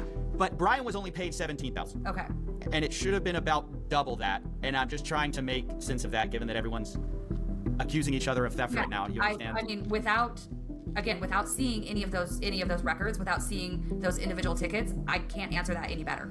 Okay, this is kind of a problem. The math ain't math in here. 65 to 70% of 50,000 is almost double what we believe Brian was paid. And digging into the details, it turns out a lot of these sales come from what Crystal's spreadsheet actually categorizes as layaways, meaning they were marked as having been sold, but layaways are when someone puts a down payment on an item and later pays it off.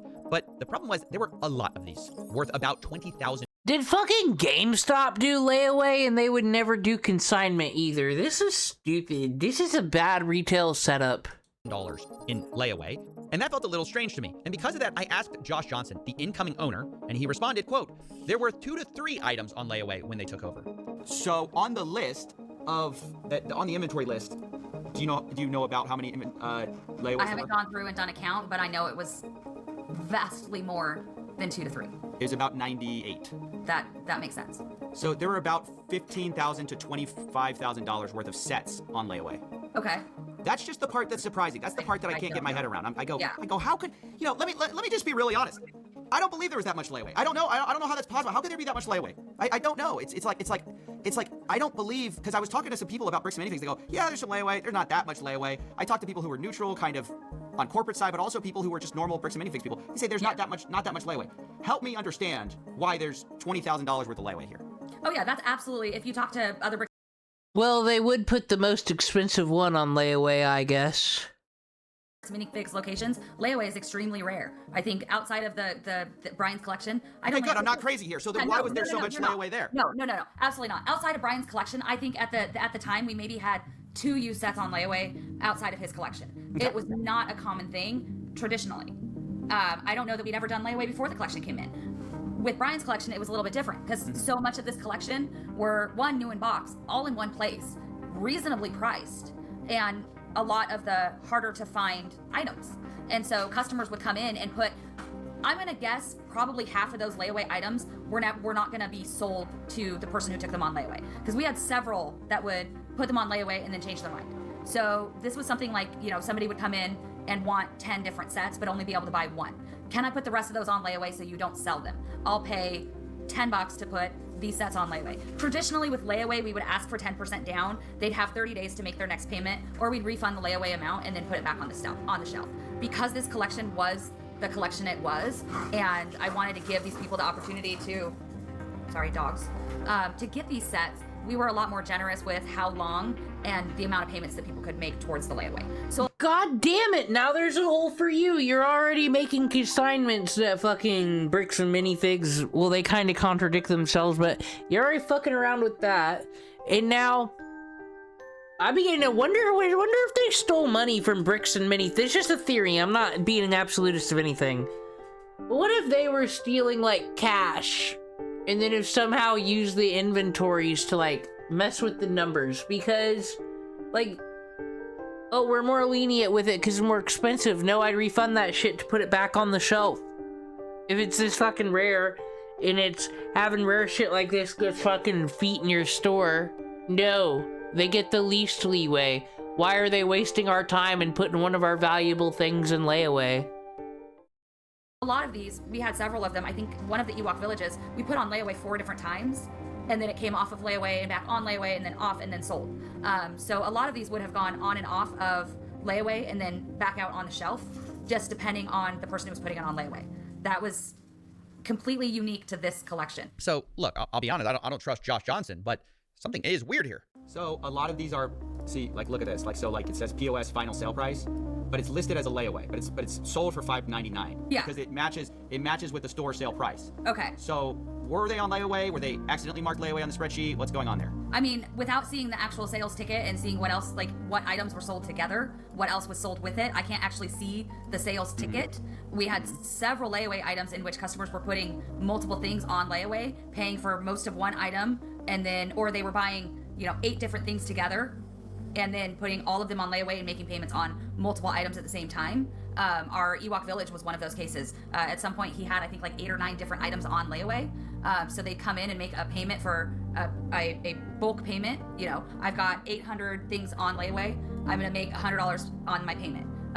One customer in particular would do that, and then when he'd gotten up high enough to pay for one set, we'd pull that set out, mark it as sold. So without seeing the actual tickets and my layaway records, I cannot answer a question any clearer than that.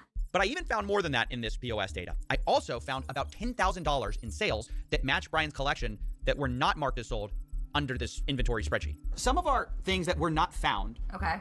were explained by the POS system because they were found in the POS system as being sold. So like they weren't marked on the spreadsheet, but they were marked as sold via the POS system. And this is about $10,000 worth of Lego that basically were matched.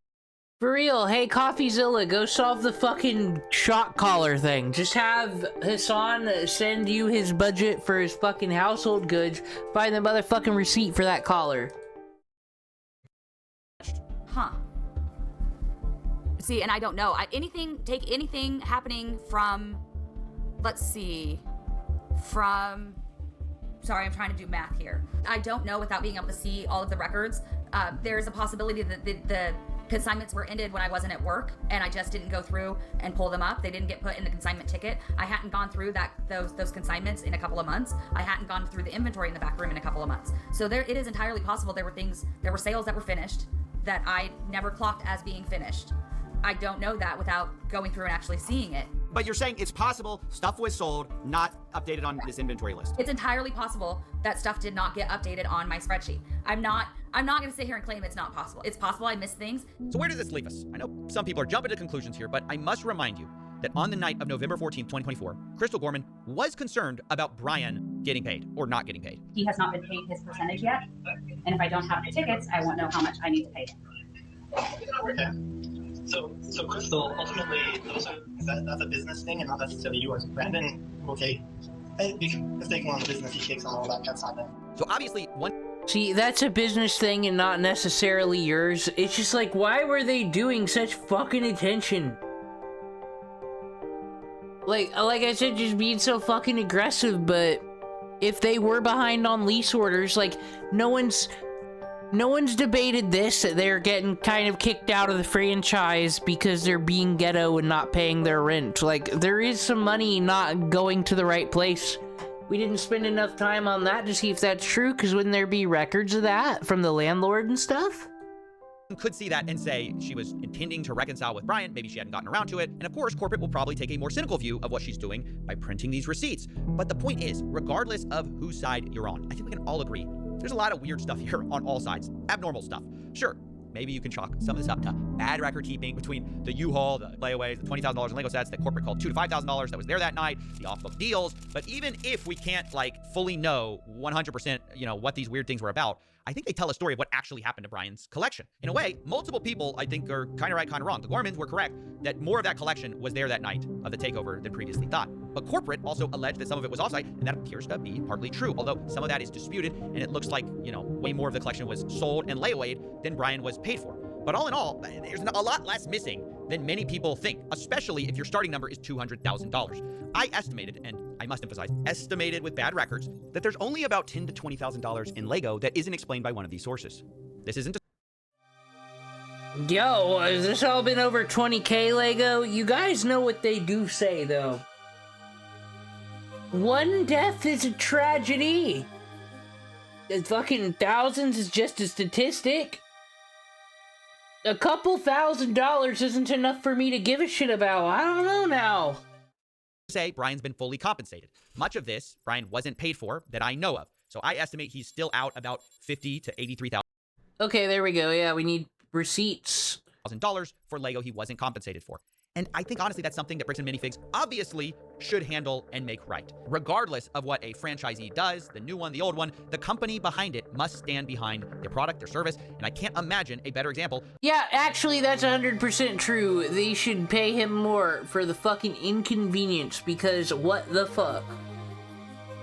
It has nothing to do with the customer. This is all bullshit between franchisees. The customer should have never suffered for it. of a company doing the opposite. Unfortunately, Bricks and Minifigs has chosen to deflect and dodge responsibility at most opportunities and created a really awful customer experience that has snowballed into this crazy series of events. But instead of taking accountability for that, they've taken an aggressive legal strategy, which I told them personally was a horrible idea. As of writing this, Brian Mansell is being sued for $1.3 million as part of a legal campaign against him and Reckless Ben and any of the associates. Remember, Brian is the same guy who lost all these Legos at Bricks and Minifigs store, and I told the CEO and COO that's ridiculous and they should drop this. Look, mistakes have been made by plenty of people here, but there's a lot more people who have inflicted self-owns, the likes of which we've rarely seen. Yeah, they're lolcows. What the fuck is this? And like I said, maybe it is possible they do have a story about how they're innocent, but they're too stupid to tell it correctly. That is a possibility. By just choosing the worst possible path at every fork in the road, no pun intended. But the best path to making things right, in my view, is by just making Brian whole and moving on. Drop the aggressive legal strategy. You are a Lego store at the end of the day. You are supposed to be about fun, not about a rerun of Suits. But anyways, that's my investigation. Those are my closing thoughts. And I knew I wanted to approach everyone involved in this whole story with my results and see what they thought to close things out. Does all that make sense to you? Because I'm showing everyone in this story and saying, hey, are any of these numbers blowing your mind, or is any of this crazy to you? No, it's not. But what's crazy, again, like all the photo evidence that both sides have points to there being, sure, $20,000 worth of Lego of Star Wars Lego in the store that night, right? I don't know, man. I'm just like, can people understand? Oh no, you're guilty. You're guilty. You're playing the I'm tired Sargon of the COD game. We've seen this before. Maybe why there was some confusion and why there was some hesitation when somebody comes in and says, hey, you owe me $60,000 worth of product in Lego, and we go, we don't even know who you are. Like, yeah, Crystal mentioned something about consignment on her way out the door. And we go, sure, we'll get that figured out. But then the guy just walks in and demands $60,000 worth of Lego? Like, what am I supposed to do other than say, cool, show me, can you show me the proof?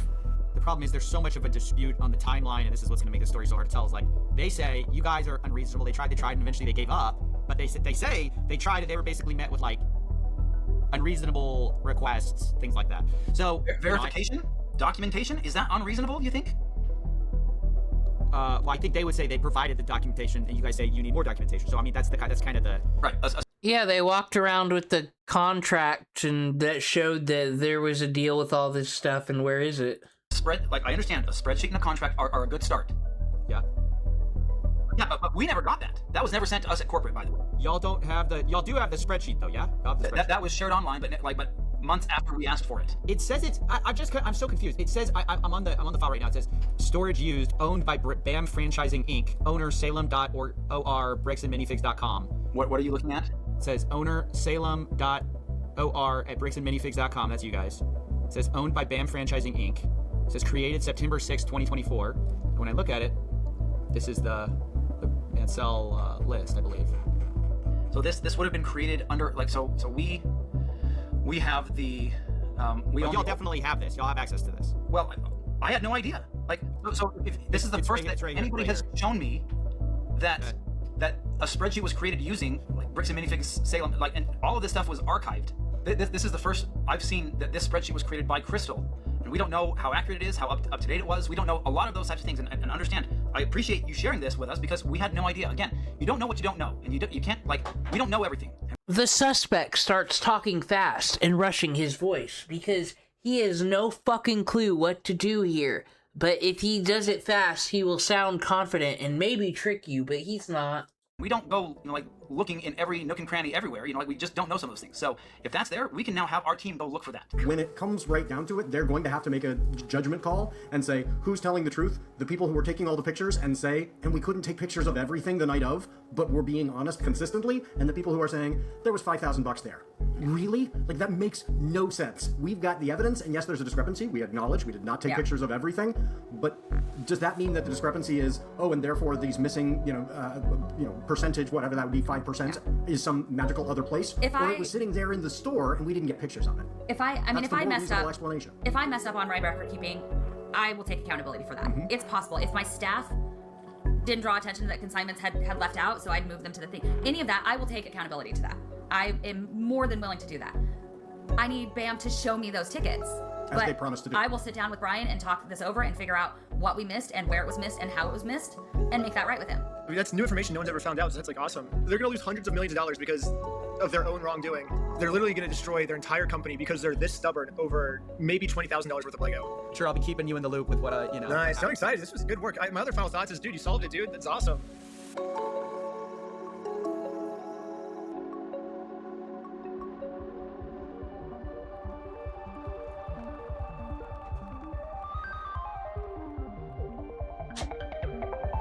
Well, good. Thank you, Gormans, for taking it into the court of law. And it seems how the fuck were the Gormans able to serve them? Why was it such a drama for Ben? How'd they do it? I need to see that documentary. The Gormans suing Bricks and Minifigs. The lawsuit claims Brian Collection had an original value of around $250,000, but what do you mean? Okay. This is our boy. This is his response to CoffeeZilla's Brickgate video, Benjamin Gorman. He went to his own channel, not on his wife's this time. The well-met slayers of giants. So, a few of you, just a few, like 300,000 of you in the first hour, 1.5 million of you in the first 6 hours have seen CoffeeZilla's video about the Okay, Clout Chaser, we know CoffeeZilla's good. Brickgate saga, also known as the Salem Lego trials. I just want to say a few things about that. I've been calling it the Great Lego Heist. I've not heard anybody else call it that stuff, though, actually.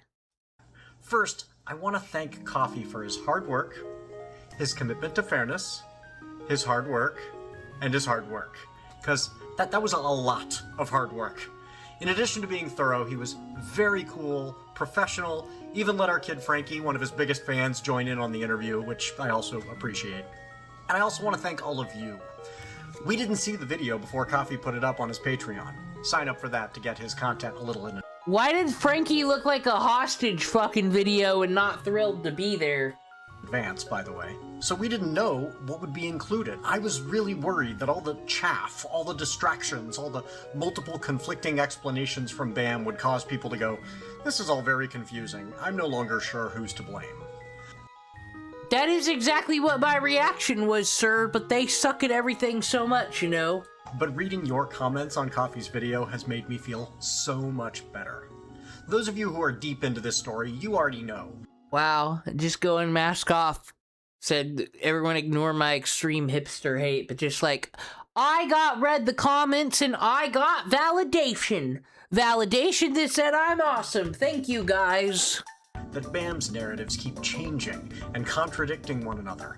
But I worried that someone who was new to the story, not knowing these latest statements directly contradict so many of their earlier ones, might be tricked by this distraction or that one. Seeing how many of you were immediately seeing through.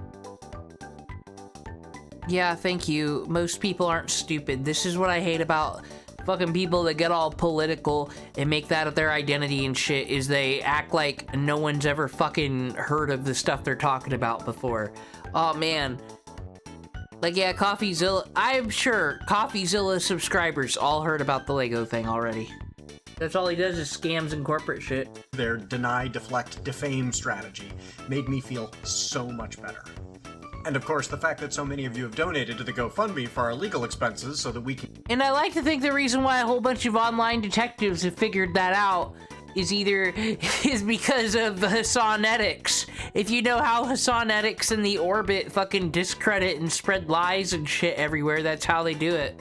Keep fighting them to the bitter end as they try to drag this out and make it exorbitantly expensive, that makes all the difference. Not only does that show your support of us, but it's the best chance to hold their feet to the fire and bring everything out in discovery. Both what they have and what they ought to have, but might not. Like a complete inventory of everything in the store they took. You'd think they'd want to create that complete inventory before selling the store to another party, right? And you probably wouldn't trust that other party to create it themselves, right? So they must have it, right? Thanks to your GoFundMe donations, we're gonna find out together.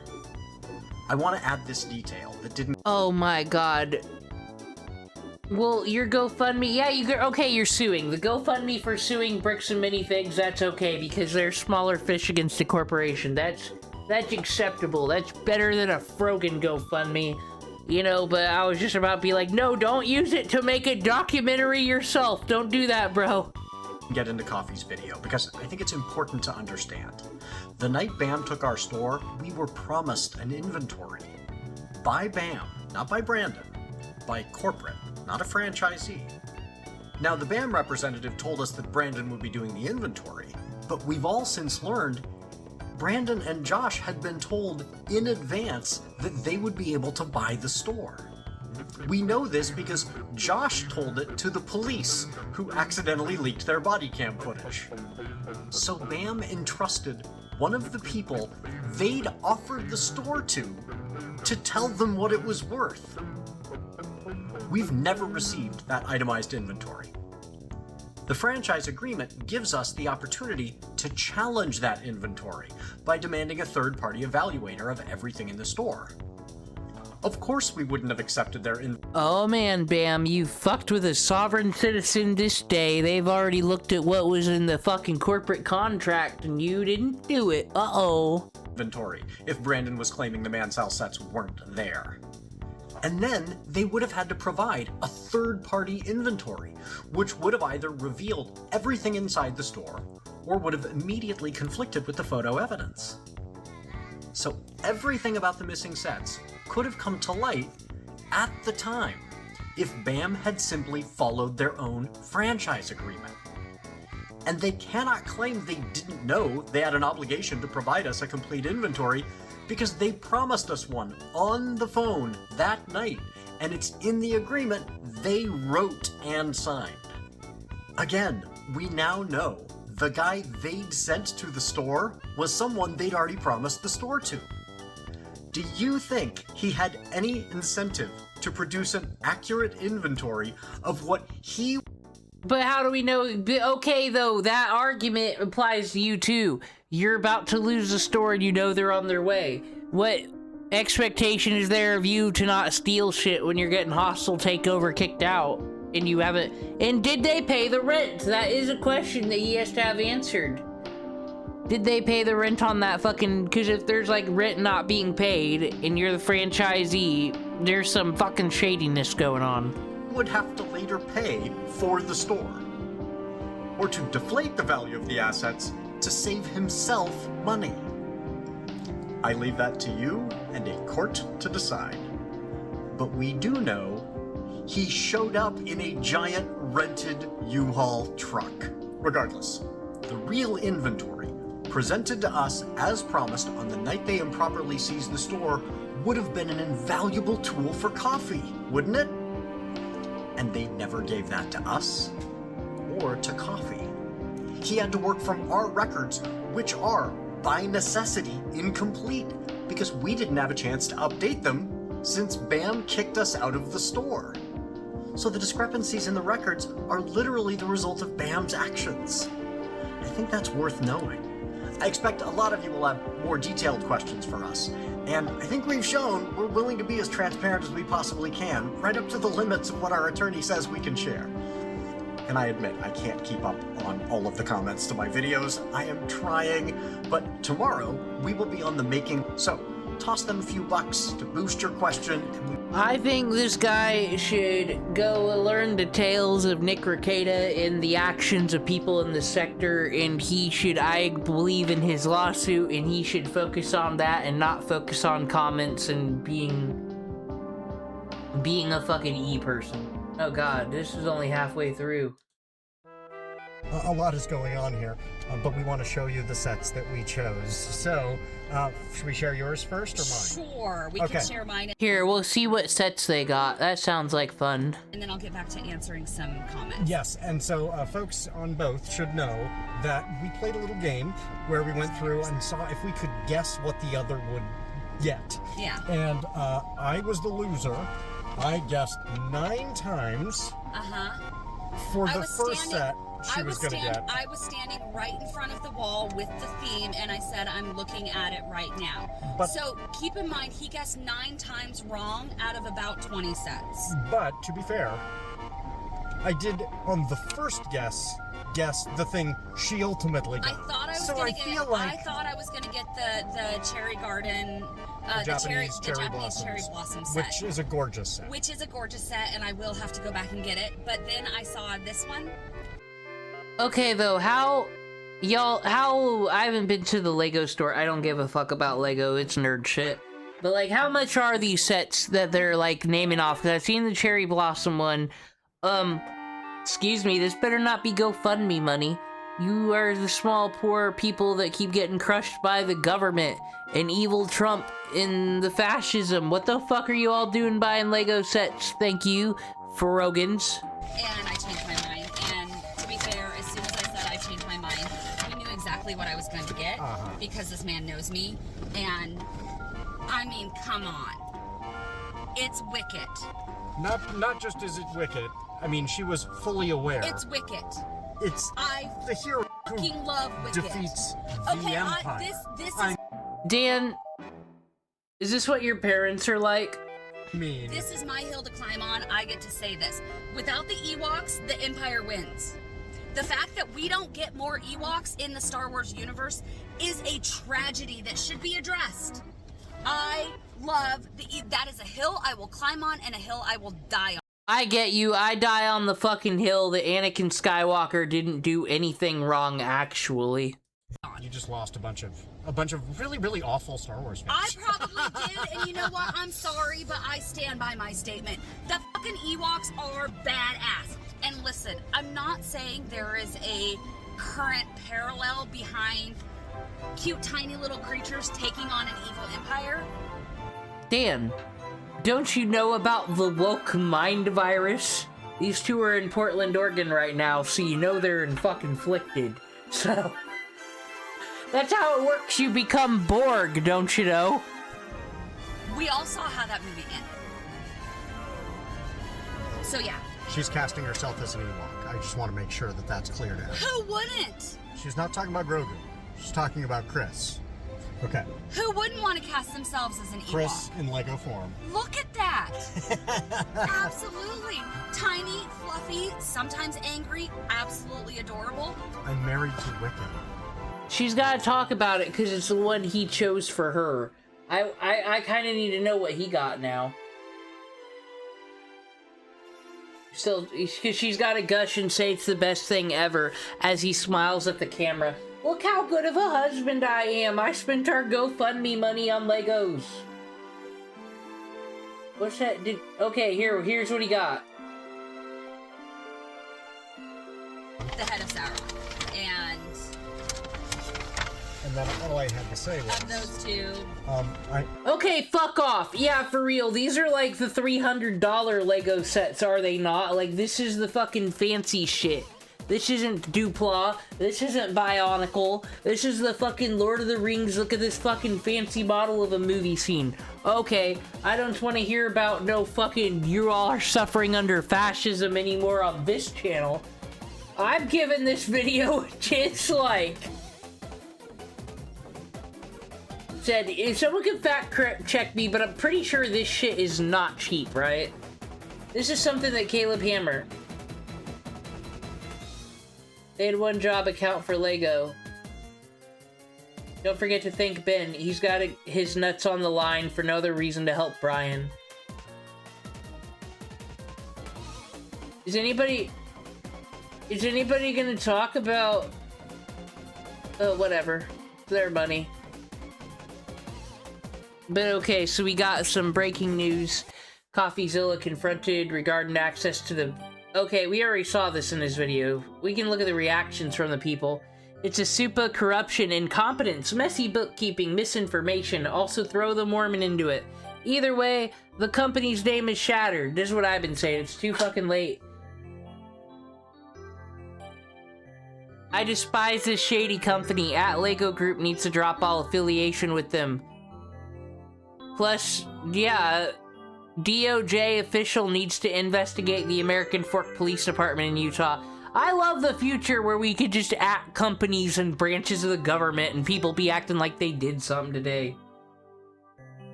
Actually hate that he interviewed him while Ben is silenced. This is not the actual time.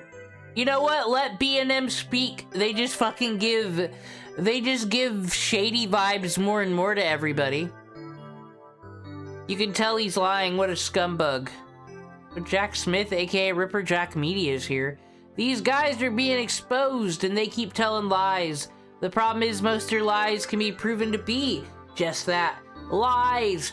Imagine having a toy store franchise go out of business over 80K Lego. Yeah, it's almost worse that it's not the amount that was prophesied. This is stupider. This makes it more petty. After watching Coffee's video, this is my takeaway too, Steve. I'm convinced everyone involved is corrupt and Ben got took. Yeah, anyone agree with this? What they got? The franchisees were just as stupid. The corporate guys were corrupt. I don't know. Coffee kind of shows that Crystal didn't pay out what she owed her. The merit was poor records. You know, in case anyone looks like this, like the more Pegasus of the world, I'll add. They were accused of not paying the lease. So the hostile takeover stuff makes sense. It's owners of having 3 sets of cooked books. From the land of Lego, the CEO gives him a hard time. It's impressive how this guy instantly tried to make Ben a criminal because of the case of the missing Lego, yet somehow knows nothing about the missing Lego. Yeah, they've dug their own grave. It's over. All right. It's at the 2-hour mark. I'm gonna do